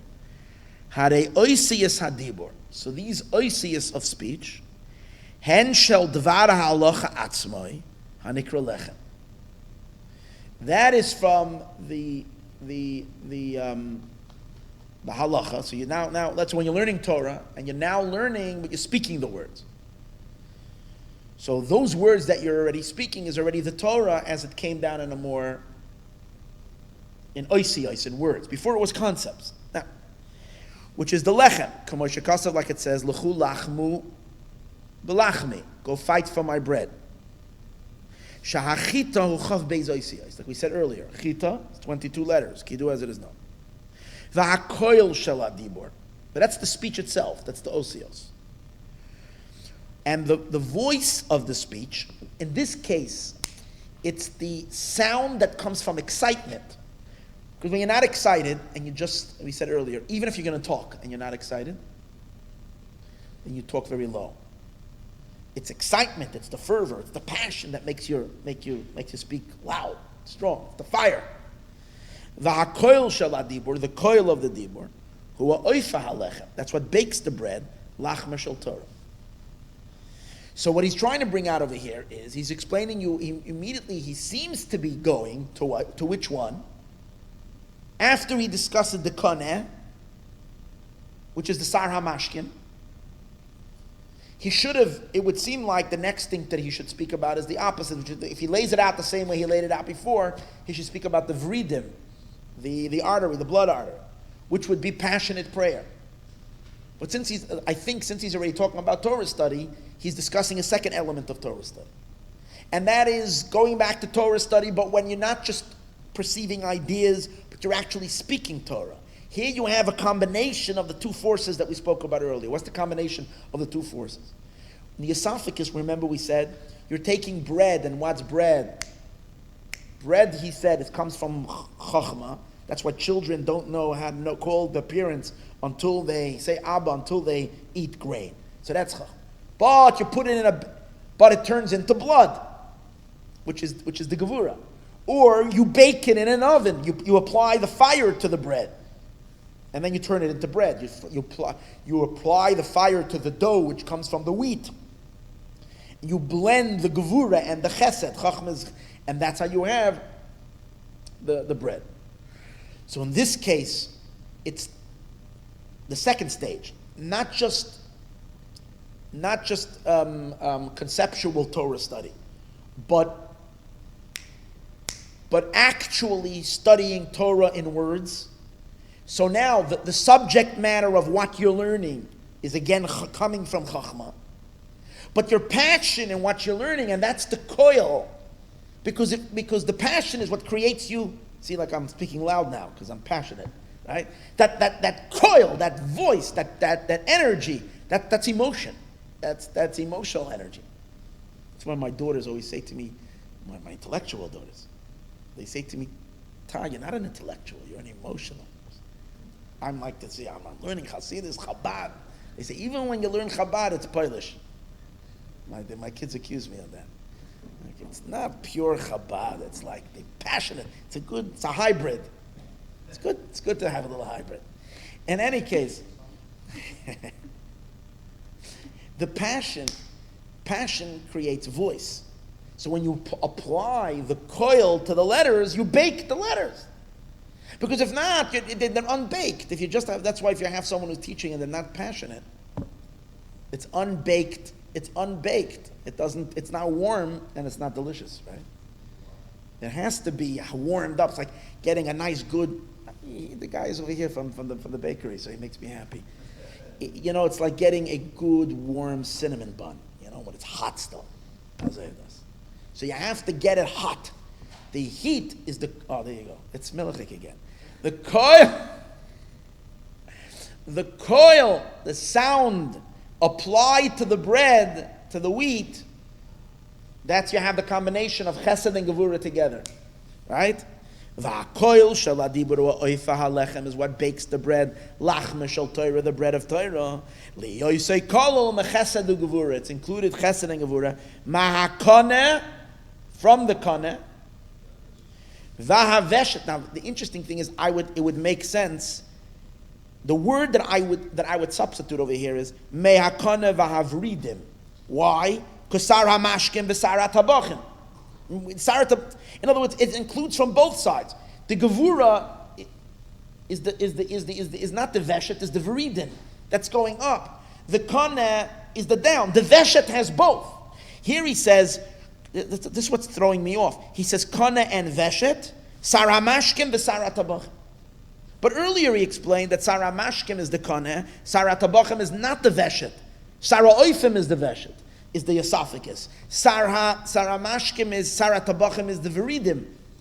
So this is one word that throws me off, and I didn't see a tikkun on it. Or else, if I felt free to make a tikkun over here, I would say that this word is supposed to be Mahakane v'avridim, Saramashkim v'Saratabachim. Now, I can probably verify if I'm right or not. How can I verify this? It says that the same piece over here is quoted in another mimer of the Rebbe Marash, b'shinuyim kalim, with some changes. Mimer Mayim Rabim.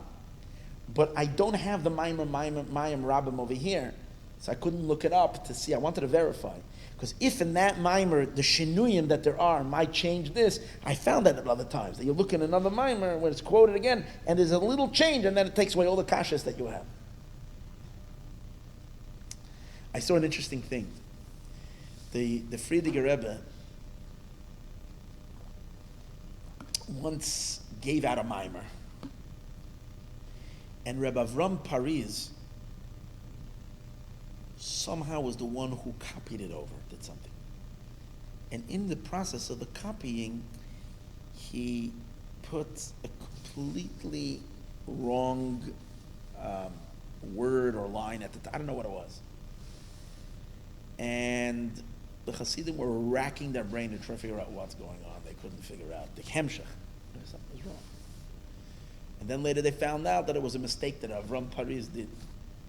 When the Friediger Rebbe, when they told the Friediger Rebbe about it, the Friediger Rebbe said, no, on a mistake from Rabbi Avram Paris, it's worth it to zechmateren, to toil. Again, it's hard for me to make an edit over here, but it's almost since it's the Sarah Oife, it's the baker who includes within himself chesed and gevura. What are the chesed and the gevura? The koneh and the vridim, which are, and he proves it even more because he says Sarah Mashkim, which he just defined earlier as the koneh that I got, V'sar hatabachim, which is the vridim. So I don't know. Now, kehine haslavus betfila, because the fire that there is in davening. But now,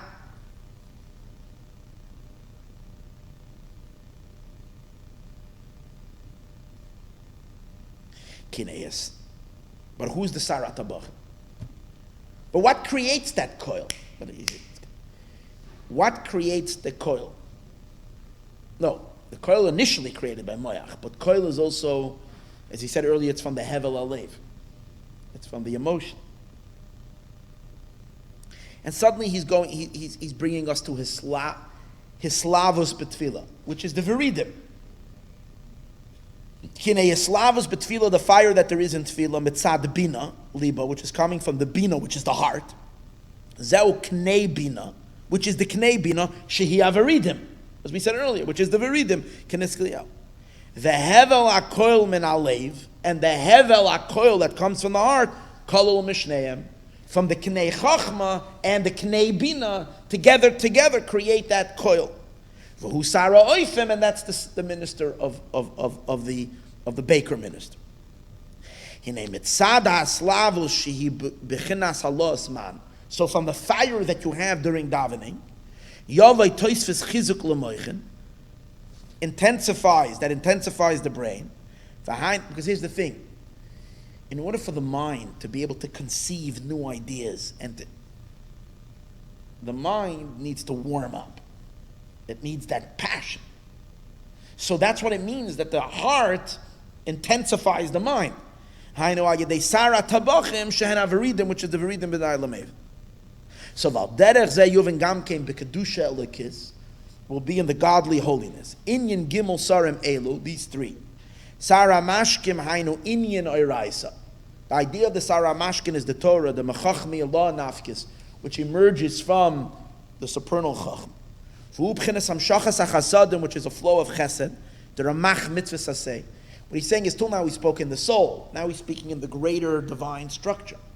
The flow of God's wisdom downward is called Sar HaMashkim. It's the Torah. Why is it called Mashkim? Because it's like the nature of water. Comes from a high place to a low place. The fact that we study Torah and it's infinitely, it's God's wisdom, and yet we're able to learn it. Hashem brought His Torah down in a way that it applies to physical things that our human minds can apprehend it.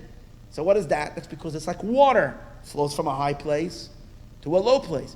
Mitzvahs are also that. It's God's will being, His infinite, unfathomable will being expressed in what we might think small little actions that we do down here.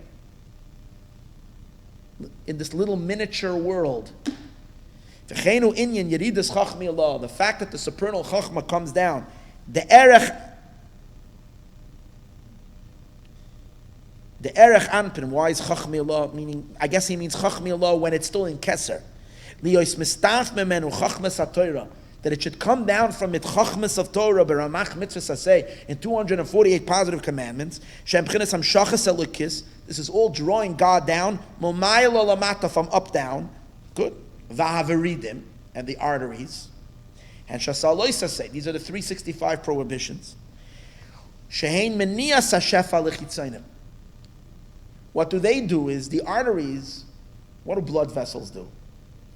They keep the blood from protected, and that no bacteria can get to them.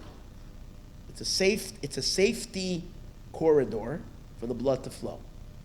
The blood is life. What is an infection? An infection happens when germs and other bacteria, not good stuff, somehow get to the bloodstream, and if you get a cut or something, and they start making a party over there. They are living off it. So they're creating their whatever. It's damaging to the person. So the arteries are to keep the blood safe. So al yedei achilas chele v'dam. The klipa, if God forbid, if a person eats non-kosher, parts of the animal that you're not allowed, or the fat that we're not allowed to eat. If a dam, or blood, that would allow the klipa, the forces of unholiness, access to godly energy. When a person does a sin, they're opening up a flow towards the unholy. So by avoiding sin and observing it, we're keeping the blood where it's supposed to, the kidduah. These are the 365 arteries. They're really emanating from the bina element of erech anpin. The positive commandments come from chesed, and they come from gevura. And if you think about it, every time you're not doing an avera, it's an act of gevura. You're contracting. A mitzvah is asking you to expand, to invest, to express yourself in a holy manner. Avera, a prohibitive commandment, is asking you to contract from something, to withdraw. So that's why it's pulling away the energy from where it shouldn't go. The Sarah Oifim and the baker, Haina Oisius Chachma Datzilas. The baker is the letters of Chachma of Atzilus. That means that Chachma of Atzilus is not just pure Chachma, abstract ideas, but comes down into words that we said before. Hanikra Lechem, that's called bread. Shebedibur Elyon, manifesting in Malchus and the Ebershter speech, Nefem, and then they get baked. The Gimel Minoi Pu'ulois Elu, and when we do these Pu'ulois, what are these three actions? We're fired up in prayer. Or, that's the Gvura. Or, refraining from doing bad stuff is part of that experience. Because it's Gevura energy, it's contraction. And we're learning Torah primarily what? And 248 commandments, which are an extension of Torah study. And in addition to that, we say a lot of holy words. Dibur, speech of Torah. Especially if it's said with a little fire in it, so it's baked as well. So what do we have? We have holy channels for the energy to flow in the front, and there's no reason for it. It has no reason and it ends, it stops, it curbs the flow into the three negative Pharaoh's ministers that are coming from the backside. The Gimel mina peilus elu tzrichem dahainu ayedei Sarah Mashkim the Kedusha. Through the Sarah Mashkim of holiness, nimshachem moach hachasadim. We draw down the moach of chesed. Ayedei tabachim, and through the tabachim, hu b'chinas Allah asman, we raise feminine waters. Keteva eshli stalik. It causes like to pull away. It's pulling away from the klipa, and so forth. Lias b'chinas or choizer malmata lamayla. It's also a returning light from up down lahachzik amoach to strengthen the brain. And more than that, it's when this energy goes up, it strengthens the brain to be able to channel more, to conceive more. Again,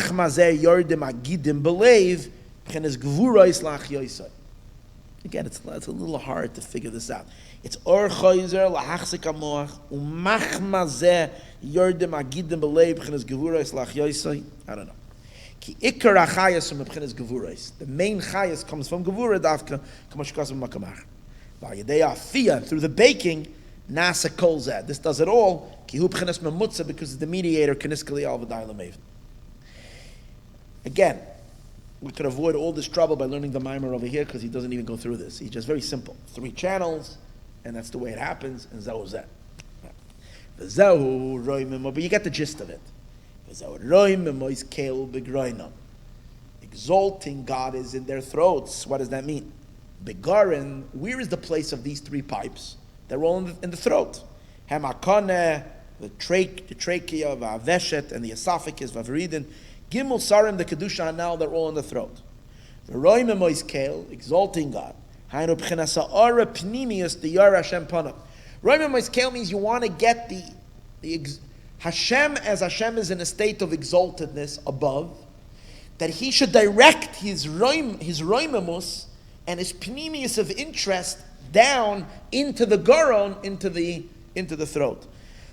Yar Hashem Pana betrei moichen the erachanpin, the 2 moichen of chachma and bina that we said before of erachanpin. That's the source of the chachma of the positive commandments and the prohibitive commandments.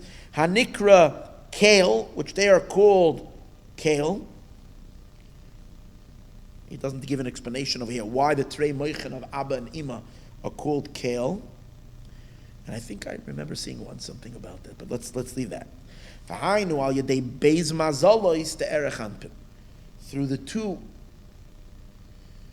Here's the thing. Erech Anpin, Keser, in order to understand the next few lines.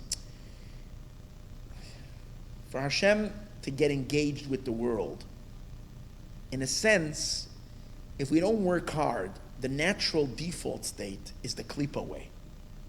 The reason why the natural default way is the klipa way, because if we would appreciate how utterly insignificant, tiny, and small we all are, and compared to God's vastness and Ein Sof, it would make perfect sense that the Eibishter, for whatever reason, decided to create it, creates it, but kind of, because of his infinite graceness, leaves everything in this transcendental state, and there isn't really much engagement. In order to get God to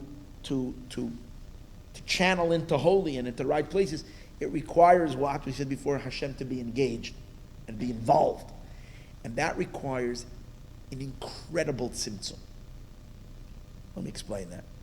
It says that from Keser, which is Ein Sof, for the energy to come from Keser to Chachma and Bina, it comes through what's in Kabbalah, it's called two mazalos. One mazal is the mazal that channels Keser to Chachma. The other mazal channels Keser to Bina. What are these mazalos? We know that there are the 13 attributes of mercy, and one of them is Noitzer Chesed Lahalafim, Notzer.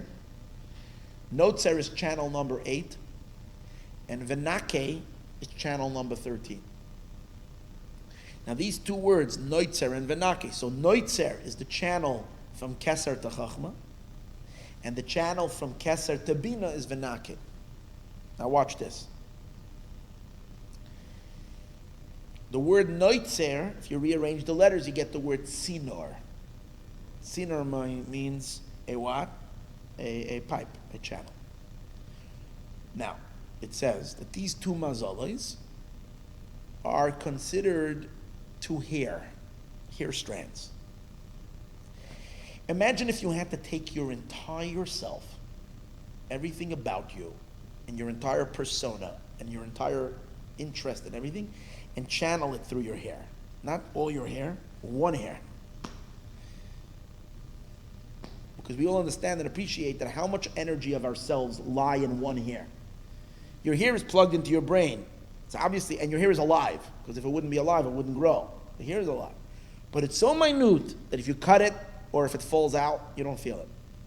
You take a shower and you lose like a bunch of hair. That's when you get to my age. Right? So, but what happens with your hair? When you don't even know. It's not like you know, oh wow, 36 hair just fell out. Or 12. Or 1 or 2. You don't even know. Because it's what? It's so insignificant.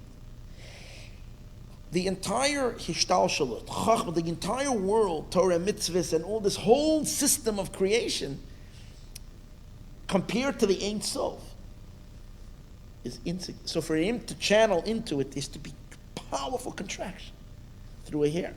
Chachma receives from one hair, Bina from the other hair.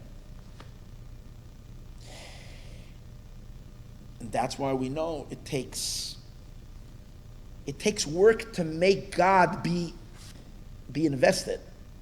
Without that, he floats up. And when he floats up, they have access. The unholy has tremendous access. Because then most of the energy flows naturally to the back, not to the front. So, v'vahainu ayadei beis mazalois de erech anpin. Noitzer v'nake. Shebegoroin de erech anpin. That they are in the goroin, they are in the throat of erech anpin. K'moi shebekone mamshech halachluchas. Just like through the kana is mamshech de lachlus. Kain b'mazel v'noitzer. In the mazel noitzer, hu b'chinas knei chachma. Noitzer is the kana for chachma. Sheberoime mois kale. That is in kale when God is in an exalted state, still in keser. Ga b'chachma da'ak kanal v'day lemevin. To the chachma of the Adam Kadmon. That's the job of Yosef, going down. And where is he going down? He's going down Mitzrayim. What's Mitzrayim? Contracted. The fact that Yosef, who's bringing the infinite light into Chachma and Bina, means he's bringing it down into what? Into these two narrow strands, Noitzer and Nake. So therefore, Yosef is coming down Mitzrayim. This is a positive Mitzrayim. We want him to bring it down into Mitzrayim. Because if not, Pirish Yosef hu b'chinas yesod da'ak, yesod of Adam Kadmon, Yorad ad bechinas garin goes on. Now, the erech anpin de klipa goes down to the erech anpin of the unholy, who parei oiref elyon, that's the backside. Then gimel sare parei sara mashkin, and there you have the three ministers of parei. Ach keshenis ale, when he was elevated, birar, he purified, v'chotach, and he cut down yanikas gimel sare parei. He cut down the yanika of the three ministers of parei, mina oiref on the neck. Lebilti yuchal limshech shefa lo oiref oid. They shouldn't be able to take any more shefa to the back, to their neck. Because he drew it down to the three ministers of holiness. And through this, he had these two swords, to cut down the yanika of the three ministers of Pare,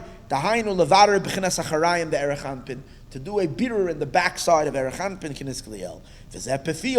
Base piyos, to train hayin, the two hays of Chesed and Gevura, positive commandments, prohibitive observance, Pidish ki aloy mavua lamayla, the base devarim hoya. There were two things. Hoya, here's where the Rebbe makes a correction. The base devarim, you skip the aleph. Base devarim hoya biyatziyah min ha-meitzar. Two things happen when you go out from Mitzrayim, from the Meitzar. Here's where you put in the aleph. Aleph, bachzaras ha-shefa shekiblu kvar. Number one, you have to take out the shefa, the flow that they've already received, the habeis, and the second thing that is necessary, betoisvis ha'ara pnimis. You want to intensify the flow to the front. Yoir Hashem panav, that Hashem should give his pnimius a lecha. That's the blessing of the Kohanim. God should, every day we need this blessing. In the morning we say, one of the first things we say in the morning, Yivarech Hashem v'yishmerecha, Yoir Hashem panav elecha. Because in the morning, right when we wake up, we want to direct the flow from God to be involved in pnimius. But that requires that we should too be involved in pnimius. And we too shouldn't get caught up with the chitzoniistic stuff. Umetchila, Heila, first is the higher Hey, the Shesa Loisa say of the 365 prohibitive, Mafrid Masha Kvar Kiblu, separating that which they've already received. V'hainu lahasir, to remove hachutzpa v'hisnasus im tagbia kenesha. As we said earlier, one of the things that they have is if you don't allow them to download, they go up to the top and they want to take from without a download. They want to go take from its transcendental source. And that happens when they're full of ego. And how do you diminish that? By deflating their ego. And how do you deflate their ego? By deflating your own ego. And how do you deflate your own ego? By not giving in to the temptations and desires of the animal soul, which is what the meaning of all prohibitive commandments are. Telling yourself you're not so important that you need to have every taiva that you want. And even if you don't want it, even if you want it, you're not getting it. Why? Because the Eibishter says no. So that's a slap down. And it's okay. Lamoid ba'orif de kedusha, because they want to stand in the neck of holiness, lekabel, to receive. V'zeu ayedei sara tabachim de kedusha, and that's mainly the viridim. It's the keeping the blood safe. Upeh hasheni, and the second mouth of the sword, the second blade, shel chasadim, is of chesed. Hu lehevi toisvis ha'ara pnimis ayedei mitzvahs aseh, to add an incredible increase of holiness through positive commandments. Umemela yispardu. So automatically they're going to be scattered. Kihimas doineg, like wax melts mipnei eish, for the fire of holiness. Ulishneim tzarech, we need both. Da'yidei mitzvahs asay levad, through positive commandments on its own. Harei yachal adayin lekabel mitzad hachutzpah. Even if we're drawing down energy down here, so it's not flowing down their passageways, their channels, but they still can receive through their chutzpah. Shu b'chinas hageios, it's their gaiva, keser, the klipa. It's their keser, it's their rising upward. The zeu inyan, that's why we need to have the loisa says to shut them down at the top. The zeu inyan trein haheyin, the cheref pefiyah is v'dayla mevin. It is enough to those who understand. The chol zois asa Yosef, and all of this Yosef did kishahudat Mitzrayim when he went down to Egypt. Ubidirara, he purified the evil, which means he took out the good that's in the evil. The asa hachana, and he made a preparation Lehizgabrus gimel sarim the kedusha, to the intensification of the three ministers of holiness, beramach mitzvahs aseh, in the 248 positive commandments, or shasa lois aseh, 365 prohibitions, uledoiros haboim, and for future generations, in a bechol nitutz eliki, in every divine spark. Yesh bekoyach lasis kazeh. The Alter Rebbe gives us empowerment. He says every single one of us can do this work of Yosef. Ayidei Torah mitzvahs besur meirav asei tov. Through Torah and mitzvahs, in turning away from bad and doing good. Isn't it amazing how every mimer comes back to just a simple thing? Do good and don't do bad. For that I had to learn all of this. And what do we learn? And then every time it's the same thing. Do good and don't do bad. Not to go after the ra, meaning don't let, it's interesting, here the chesed, don't flow, meaning don't emanate your energy, your chesed, your kindness, which means your energy, your attraction, your power of attraction, or don't allow, no, that's attraction, is you're attracting, but your flow, vehenatayvis, sar hamashkin, the klipa, don't flow in the flow of klipa, which means cause their flow. Lasem eraha ikri, and to go away from the main primary evil, v'hu gases haruach, that's the arrogance, which is the dailamev. And then what does Yaakov say?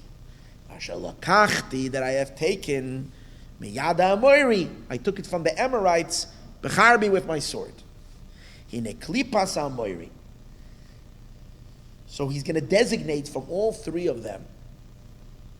And we're talking about serious stuff, going after, being driven after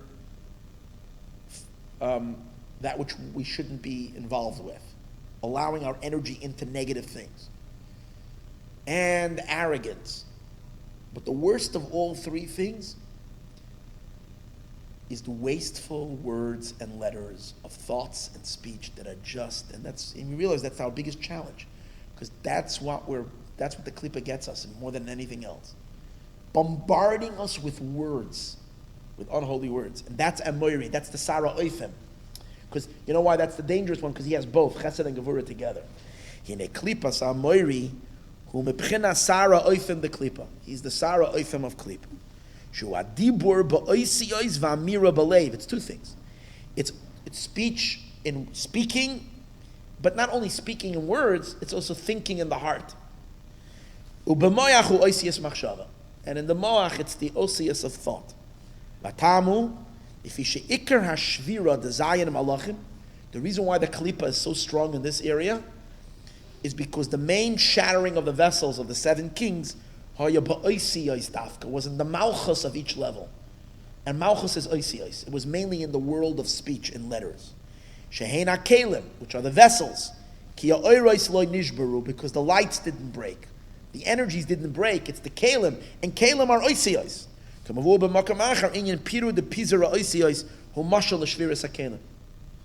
want to give a mashal for shviras hakalim, Chassidus says it's like, what's the understand idea that God's vessels broke? What's that? It's like you take, if you have any book, not just a book. It's easier to do it it's easier to do it with. Not with printed words, but words that are on the computer. What are they called? With the digital letters. With digital letters, that's if I send you a paragraph. You can read the paragraph and you have a concept. If I take that very same paragraph, all those letters, and then I just scrap, I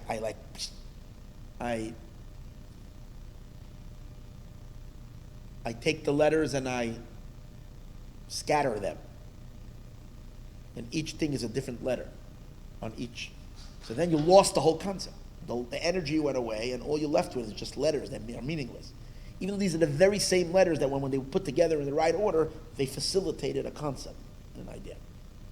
So the Shviras HaKelim that happened before when God created the world, it speaks about, in Kabbalah, it speaks about that there was this mysterious spiritual collapse. It means that the energy went away, the letters got scattered. So what do you see from here? That the main shattering and the main darkness in the world is from words and letters that are not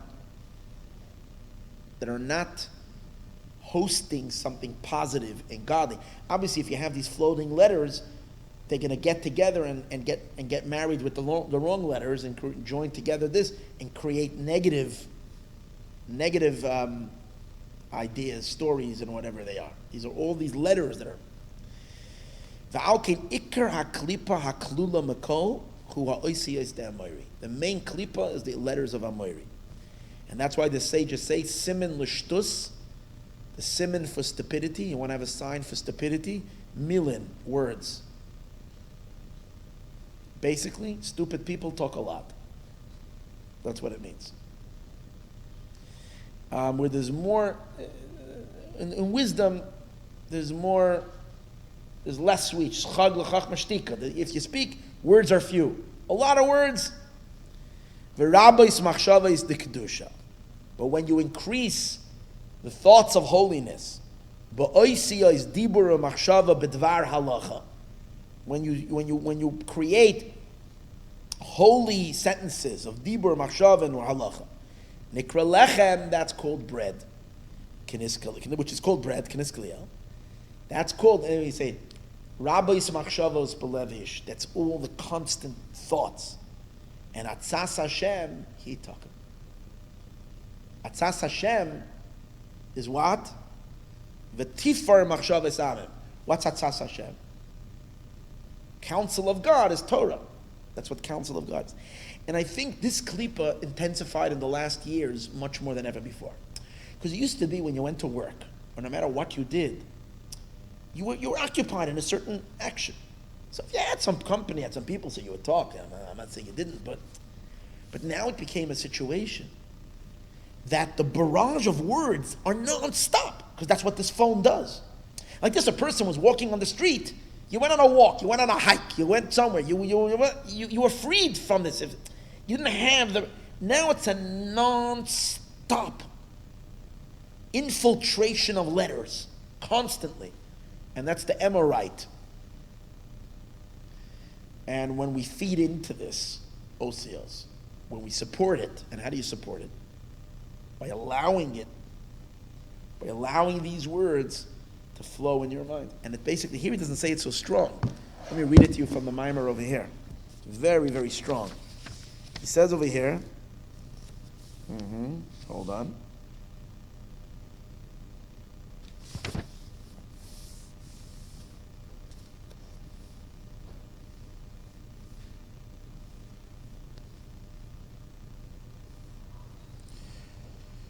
This is what confuses people with foreign thoughts, the irurim royim, and negative thinking, negative thoughts.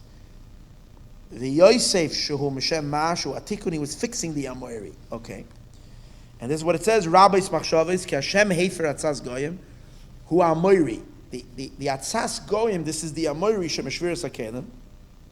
V'atzas Hashem hitakum. Okay, hold on. Where is it over here? Ki al yedei ha'amoirim shema machshav zaris. Through this negative thinking, we don't have positive thoughts. V'dvarim b'teilim, and excessive speech that has nothing to it. Yonkim hachitzonim.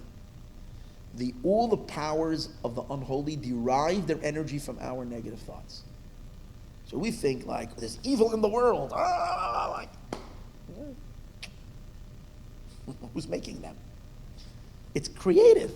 The Yisroel heimam goyim l'zeh. I'm saying maybe that's why it doesn't say it in this minor. It says the Jewish people are the ones who cause it. Why? Because as a Jew, you're directing the cosmic energy, because your soul comes from there. It basically means wherever you put your interest, it means God is putting his interest where you're putting your interest, because you and God are one. See the depth of that? Where you're putting your interest, that's where Eibishter's interest is. When a Jew lowers himself down into negative taiva, a real hashpala. Ki Yisroel olu b'machshava, you didn't come from thought. Shema hanag al pi chachma davka. Ikashi Yisroel einu misnag al pi chachma, kiyim kebehema. I'm sorry. She'oisik b'taivas gashmiyim. He's involved with his physical taiva. Shu beloy das without das. Who shiftless gedoyle elav. It's a big shiftless. V'ine Yaakov chevel nachlasa. Yaakov is a rope. Every neshama, the Alter Rebbe says, is like a rope. When you pull one end of the rope, and someone is connected to the other end of the rope, a Jew needs to know that he is a rope, and the other end of the rope is God. And whichever way he pulls that rope, that's where God goes. Shemakusharim be'ein seif baruch hu. They're bound up. L'chein ma'oirim al yedei zeh. They cause sheyashpil es atzmai HaKadosh Baruch Hu lahachyois lechitzainim. God forbid they cause God, that God lowers himself to enliven the chitzainim. Shemisna gam kein sholei al pi chachma. And you say, Eibishter, why would you give life to them? So God is not acting too smartly. He says, well, the Jew didn't act too intelligently, so he's pulling God into also doing something that is not too smart. Shu din Torah. It's veloima. What's smart? Wisdom is according to the Torah. According to the Torah, they shouldn't get. Veloima aroi lashpi al achitzainim chayos. The Eibishter should give them chayos. Achu mashpil gam kein shaloi al pi chachma lashpi af lechitzainim chas v'shal. Umezeh yonkim achitzainim shegor Yisroel dem shustag dovim. I've taken it from the Amoiri, Becharbi with my sword. Sha'al yedei cherev shall base pefiyas. But what's the sword? The sword is our ability to cut down in these two areas. Positive commandments, prohibitive commandments, two hays. We cut down the chitzonim, shalo yinku, they should be able to have a yanika, keniskaliya. And this is the idea.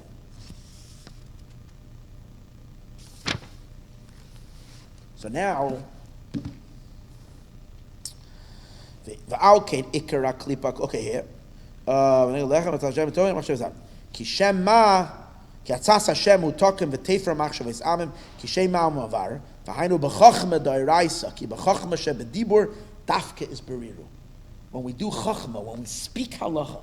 So it's so appropriate to learn this on the Rambam's yard side. It's chachma coming down in speech and halacha, lifsoik bedibur, to give a psak halacha in speech, zeh kosher v'zeh pasul. This is kosher, this is pasul. So we're directing what God is going to support and what he's not. Basically, every Jew has God's checkbook and he writes checks. So Purim, there's a fellow over here, a very wealthy man. His name is the Rechnitz brothers. Shlomo Yehuda Rechnitz, okay? So he's a massive Baal tzedakah. He gives so much tzedakah. So Purim by night is like crazy what goes on there. Hundreds of people line the streets. And they're writing checks over there like crazy.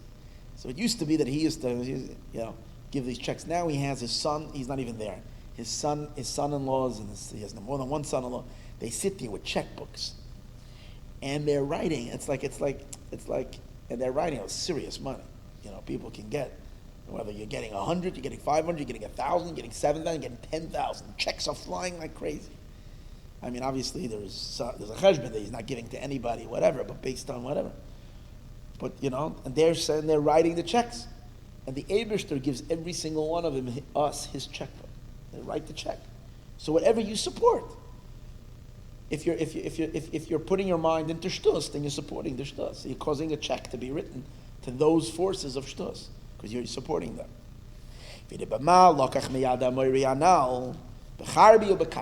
How did he take it? With his cherev and with his bow. Let's take a break for the cholent, or for the whoever wants the. I'm making this announcement so that all the people that don't come over here physically, and they can only so you can get all the spiritual stuff, but our other stuff you can't get. There's some really good stuff from It's a Mensch Bakery, but you have to be milchik. Or else, if you're fleshik, you can have the cholent. We'll come back in a few minutes. I also wanted to give an opportunity for our dear friend Shemos.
Yeah?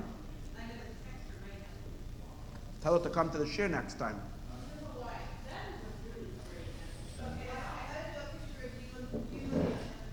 You want to take a picture of me and the cinnamon bun? Me together with the cinnamon bun. What do I have with the cinnamon bun? I'm not eating the cinnamon.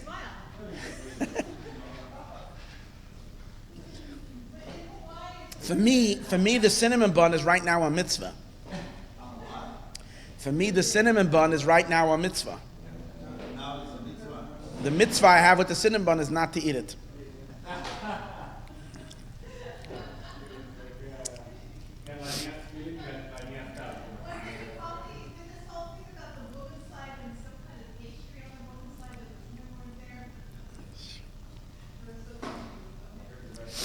Okay. Let's finish this quickly. Yeah, we'll finish it quickly, very quickly. No, this is the last part. He says, so we explained the sword, but we didn't explain yet the bow. And the Targum is bitzloisi, with my prayer, and with my petitions, or deep requests. Ubakashasi hainu bakasha. The idea of bakashasi means bakashti hainu bakasha. Bitzloisi ubebeusi. So tzloisa means prayer. Beusi means begging. Like begging. Like you beg. Tachanunim ken. Ubakashti hainu bakasha. Bakashti is like bakasha. Kamoyim toboy and boyi. Ubir inyan acherev. So the cherev we explained earlier already. Mavur lamayla. The inyan cherev pefiyas beyadam beiza heyan, the two hays. The inyan akeshes. What's the idea of the bow? Hine mavur bezoyar. It is explained in the zoyar. The yashkama mina klizayin. There are many different types of weapons. Meroichma. Beroimcha, which is a spear, Bakashta, which is a keshes, a bow, Ba'avno de kirta, which is a slingshot, a sling, the Yedua inyana te'elas bekeshes. What do you use a bow for? Why is it one of the instruments of war? What's the benefit? What's the advantage you have with a bow over a sword? Very simple. With a sword, you can only do close combat. With the bow, you can kill the enemy at a very great distance. Dafka, to cut down or to kill one that is the enemy that's very far from you. If someone is close, so then he's able to kill him with a sword. V'chanis. What's a chanis?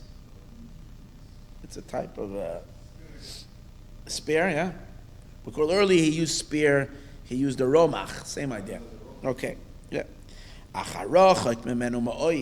But someone that's very far from him, he can't reach him with the sword. Yizrik olav chitzim, he will shoot arrows through the bow. This is a mashal. The Rebbe says an interesting thing.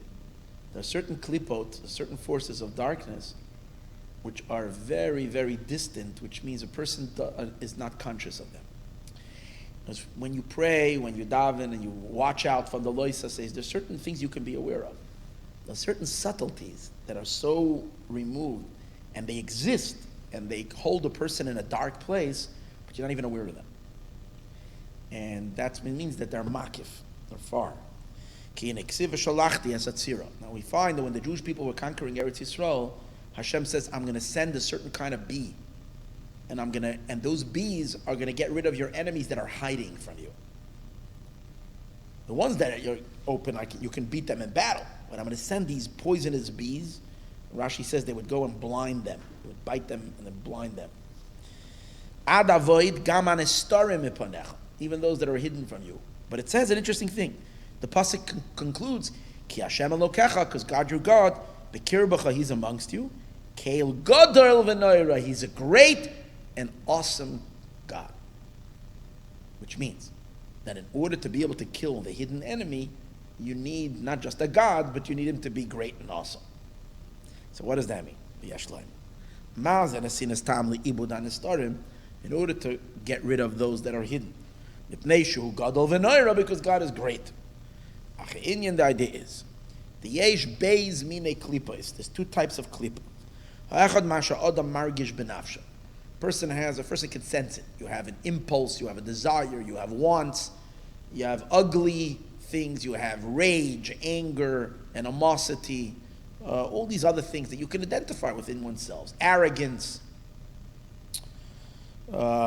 these things. That person senses. And the other one, person can never feel it, because it's encompassing, v'nistar, it's hidden, v'nelam b'y ma'oid, it's very concealed in the person. It says, Moshe Rabbeinu says to Hashem that I don't know what to do. No. Aaron says to Moshe that the Jewish people, that I'm sorry that they did the egel, you know the people, kibirahu. Because he doesn't say they're bad. They are in bad. Bira, they are in bad. Which means they're surrounded with a certain klipa that encompasses them. It's not internalized. It's in. Now for the close, the type of evil that you can sense, you can use the sword. Now, what does that mean? Through conscious serving of God. You kill it through learning Torah, davening. You weed out the bad within you. You can identify, because you can notice what these are bad traits. You can know what are the things I should not allow them, if they begin to creep up in me, I know I can, cut them down. But to the ra that is makif and is very hidden, the sword will not help. Because you can't reach the person with the sword. Because he's hidden and he's far. That's the reason why you have a bow and arrow, to throw arrows, to shoot an arrow, in order to apprehend or to reach even the ra that is distant, that is makif, and to kill him. Those that are hiding. We need to understand. How is this power of the keshes to be able to do that? You don't even know who the enemy, you don't know where he is. But you don't have in the sword. The idea is as follows. Well, let's take a look how a bow works. We see the main reason why the arrow is able to shoot at such a great distance, that it's able to go very far. I think. It's by pulling the string, and that string, you create that tension. And the more pressure you put on that string, what is it called, the string? It's called string? I don't think it has a fancier name. The more you pull back on that, so the more taut it becomes, tight, and then when you leave go, so that when it shoots, it goes back with incredible intensity, because you created such a pressure, so when it came back, it shoots the arrow at an enormous speed. And how do you pull it? You pull it towards yourself. The guy's pulling it towards himself, and then he shoots it out. The more power you have, the stronger you're pulling with all your power, love to yourself, the string, the farther it's going to throw, it's going to shoot to a very great distance. So we go on to the last little part, on the last page. And it's similar to the idea of a rebounding thing. If you take a stone and you want to throw it very strong, sometimes you throw it against a wall and it goes rebound. From there, you throw a ball against the wall, bang, and it shoots back very strong. According to how strong it went that way, the pressure of it knocks it the other way. This is a mashal for rebounding light. By pulling it lower. It's going to shoot to a very great distance. So who mashal laharig on storim? This is a mashal to kill the hidden ones. Bechenas makif. So he gives an example, an interesting thing. Something that is hidden will not be revealed and identified and exposed only when there's a lot of light. So, Kamosha Naraya, and we see, Shalifnei or ner katan, when you have a little flame, Yizgala ma'at, it reveals, it's dark, you open up a little candle, you can see 5 feet, 10 feet around the flame, 15 feet around the flame. Mishetach ha'aretz. If you create a Havdalah candle, which is more like a larger blaze, you can see at a greater distance. And if you make a fire, it's larger. It's a big, huge, blazing campfire. You can see at a much greater distance. So firstly, you can see at a greater distance, but also you can see things that you don't see with a little light. Little light, you miss things. The brighter the light is, you can see little things that you wouldn't have noticed before. Depending on how intense the light is. To the point that when the sunlight is coming through your window, you can see these tiny little flying things that fly that you can never even see, but you would see them because of the intense light, you can even see these little things. If you want to expose the subtlety of negative that we have in our subconscious, that we don't even notice, we don't even recognize that they're bad, but there are certain things that are just, they're feeding the klipa. There's a lot of klipa in us, but it's in the background, and you don't even identify. You don't know. A person can walk around and say, I'm a tzaddik, I'm pretty good, I do everything right, but like the Mittler Rebbe was crying, or Rabbi Yochanan ben Zakkai, he was afraid that even though right before he passed away, that he doesn't know which way they're taking him, and Chassidus explains, consciously he knew he was clean, but he was afraid of the helim of klipa, deep, that maybe he didn't purify that. They're very, very, very fine. Tzarech lezeh or gadol daf need a great light. Because of a small light of holiness, yis'almu, they're going to hide. In order to hide, to find those klippas that are hiding,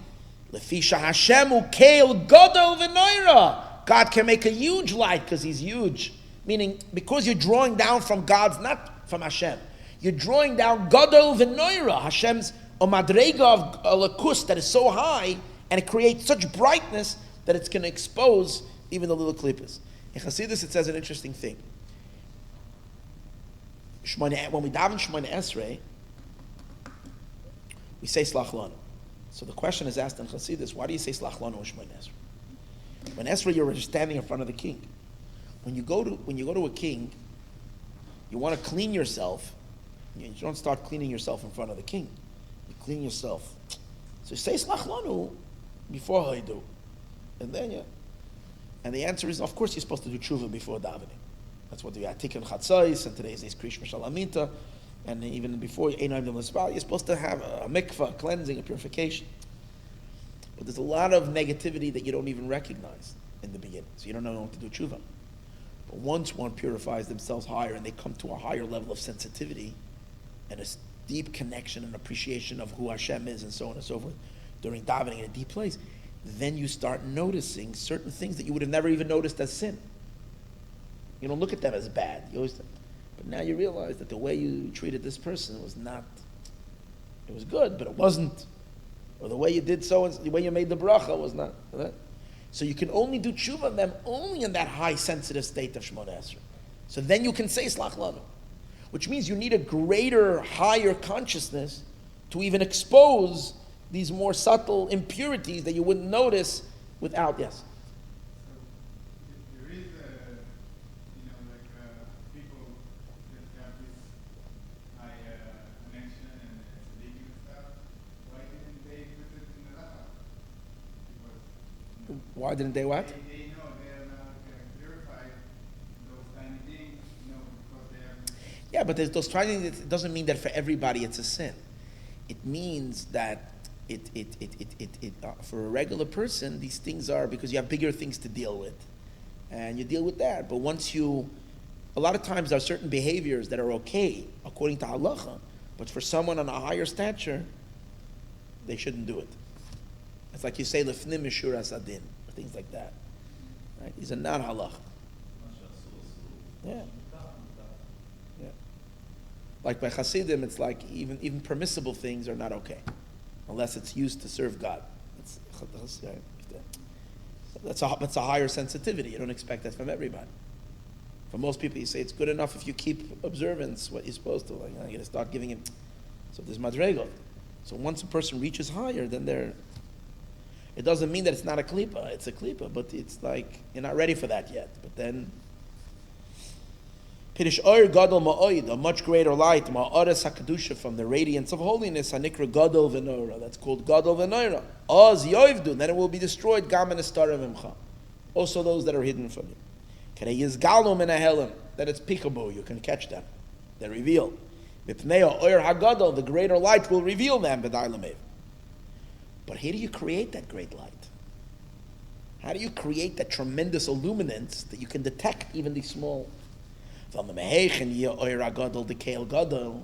bring down Keil Gadol? So here's the thing. It's not from your own godliness. You have to have, God has to bestow that to you. Keil Gadol v'Naira, from much higher levels. In other words, with your human light, even from your holiness of your own neshama that you can create, you can't root out these subtleties. You need a powerful illumination. To create a powerful illumination, you have to evoke God's mercy. Hashem has to have compassion on you. To shine His light, you can see the subtleties. How do you merit Hashem's compassion? To shine His light. It's when you feel really, really, really low yourself. It's the feeling low and unworthy and deficient, a powerful sense of deficiency and lacking, which comes when a person realizes that comes from an appreciation of how great the Eibishter is. Suddenly we feel utterly nothing, and in that deficiency, you beg. That's the idea of bebu'usi, bekat. That's similar to the keshes pulling in towards yourself. You're creating a big hole in yourself. It's like pulling that arrow. You're realizing how empty you are, how lacking you are. Everybody has a certain self-image, which you I'm uncomfortable with myself. Suddenly you realize, man, this is horrible. What's with me? And when you realize that, that's that great emptiness, and then you cry out from that emptiness. That brings that tremendous light. In a sense, we can say, earlier the cutting of the klipa comes through observance. This level of cutting of klipa comes through tshuva. It's higher than observance. And it brings a much higher light than Torah and mitzvahs. And it's only that light of tshuva that can illuminate these subtleties. And even tzaddikim need to do tshuva in this kind of thing. And that's the idea of Torah and mitzvahs as a sword. But in order to have that bow to shoot and to kill those very, very, very subtle elements that we're not even aware of, for that we need to have not just prayer, but Shemona Esrei, which Shemona Esrei? Shemona Esrei is you're asking for things, bakasha. And bakasha means you feel deeply lacking. And in this sense, Shemona Esrei is not a time just you're asking, give me chocolate cake and give me this and give me that. It's Eivishter, help me. I don't have, I'm so deficient. I don't have any das. I don't have any this. I'm spiritually ill. I need refuah shalema. I don't have any spiritual parnasa. I'm dead. I'm thinking about a higher Shemona Esrei. If this is that idea. Tremendous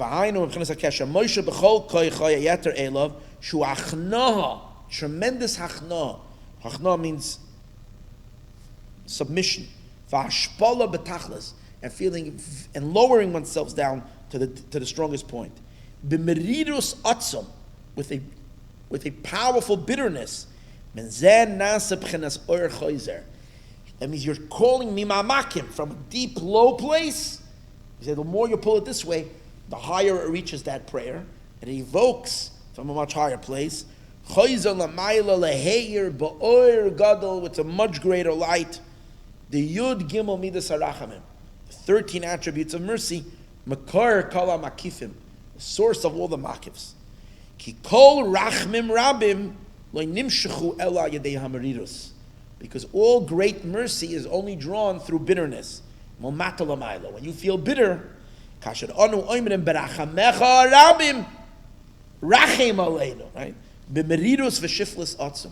With a bitterness and a real powerful lowliness. Canal v'day lamev. Zeu bekashti lokachti miyad amoiri. I cut the klippas down, and now gama makifim shaloi. With my sword, I took away the pnimi klipa, the internal klipa.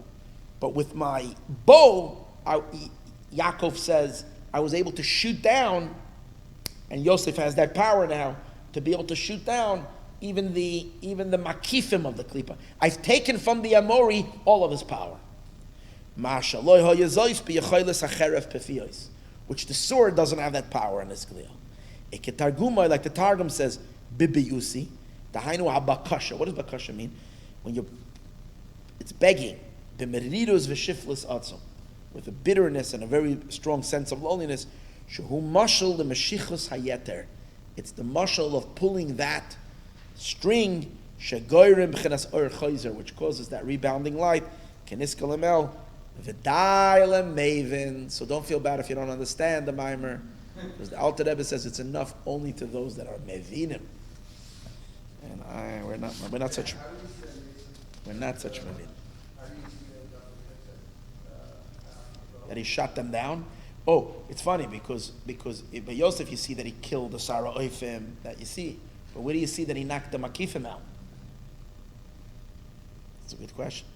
Where do you see, in what aspect of Yosef do you see that he was able to destroy the Makifim of Mitzrayim?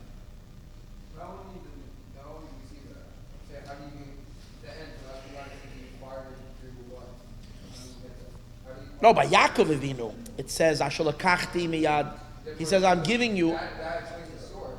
No, I'm giving you both. He says, when I fought against the Amorites, Yaakov says, I fought with my sword and my bow. B'charbi u b'kashti. That's what he says. In last week's parasha. Ashalakachti miyad amoiri b'charbi b'kashti. But in actuality, where do you see it in Yosef that he was able to kill, to launch long range missiles? That's what it is. We're making long range missiles. How do you do that? Now, what does it mean, precision guided missiles in Chassidus? You realize if the Alter Rebbe was explaining all the stuff, Moshiach is going to explain to us all the new technology, what they mean.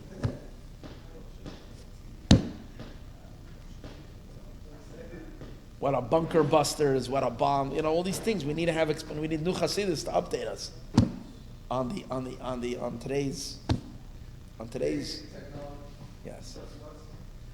But doesn't gunfire work also through a certain, essentially it's a sophisticated bow and arrow, a bullet. No. It doesn't pull back. So what is it? The trigger. So, but there's an automatic pullback. No. What is it? There has to. Yeah, there's something that pulls back and knocks it, or else it wouldn't. So basically, what the Abish are saying, it's easier to do tshuva today. You can just 1, 2, 3. You don't need that pull back.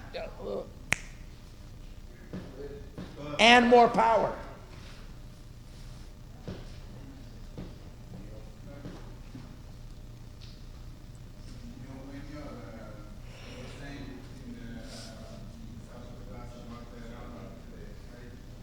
Tonight.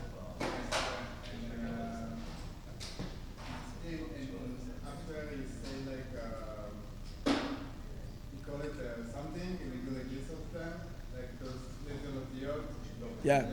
Instructions, let's say. And again, when you have a higher state of mind and stuff like this, so for you now, or for I don't know, some even TV stuff, it's feeling violated. Yeah. And you get it. Even I have a situation like this,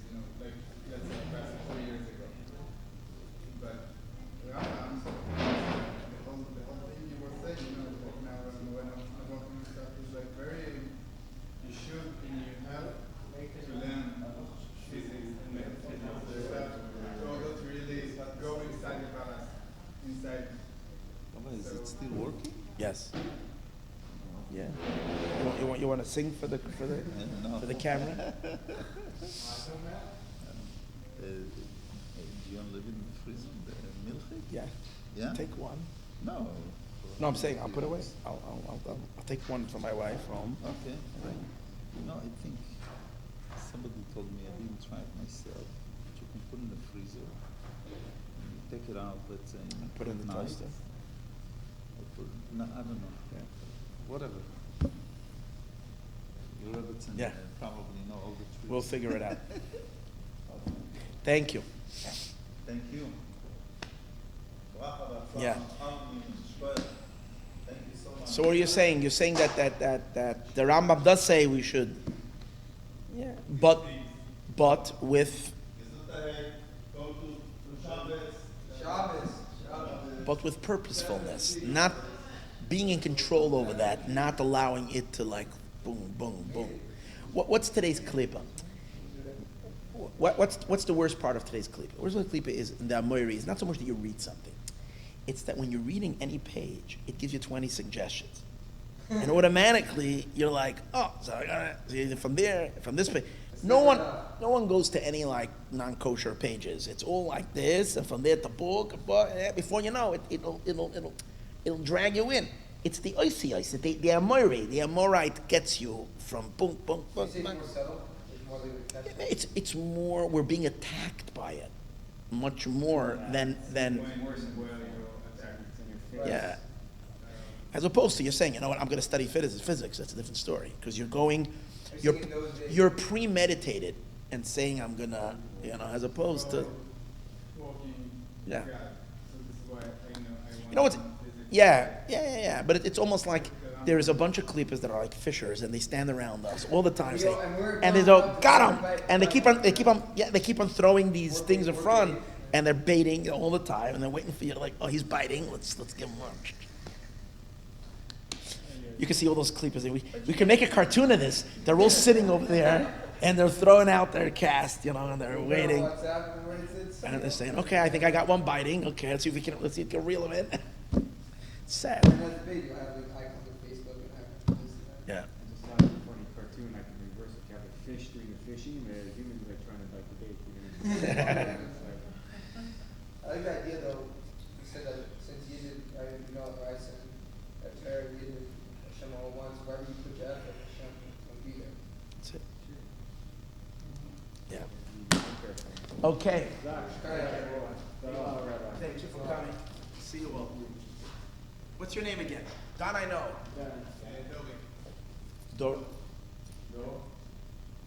Door. I hope we'll see you. Come always. Thursday. Good.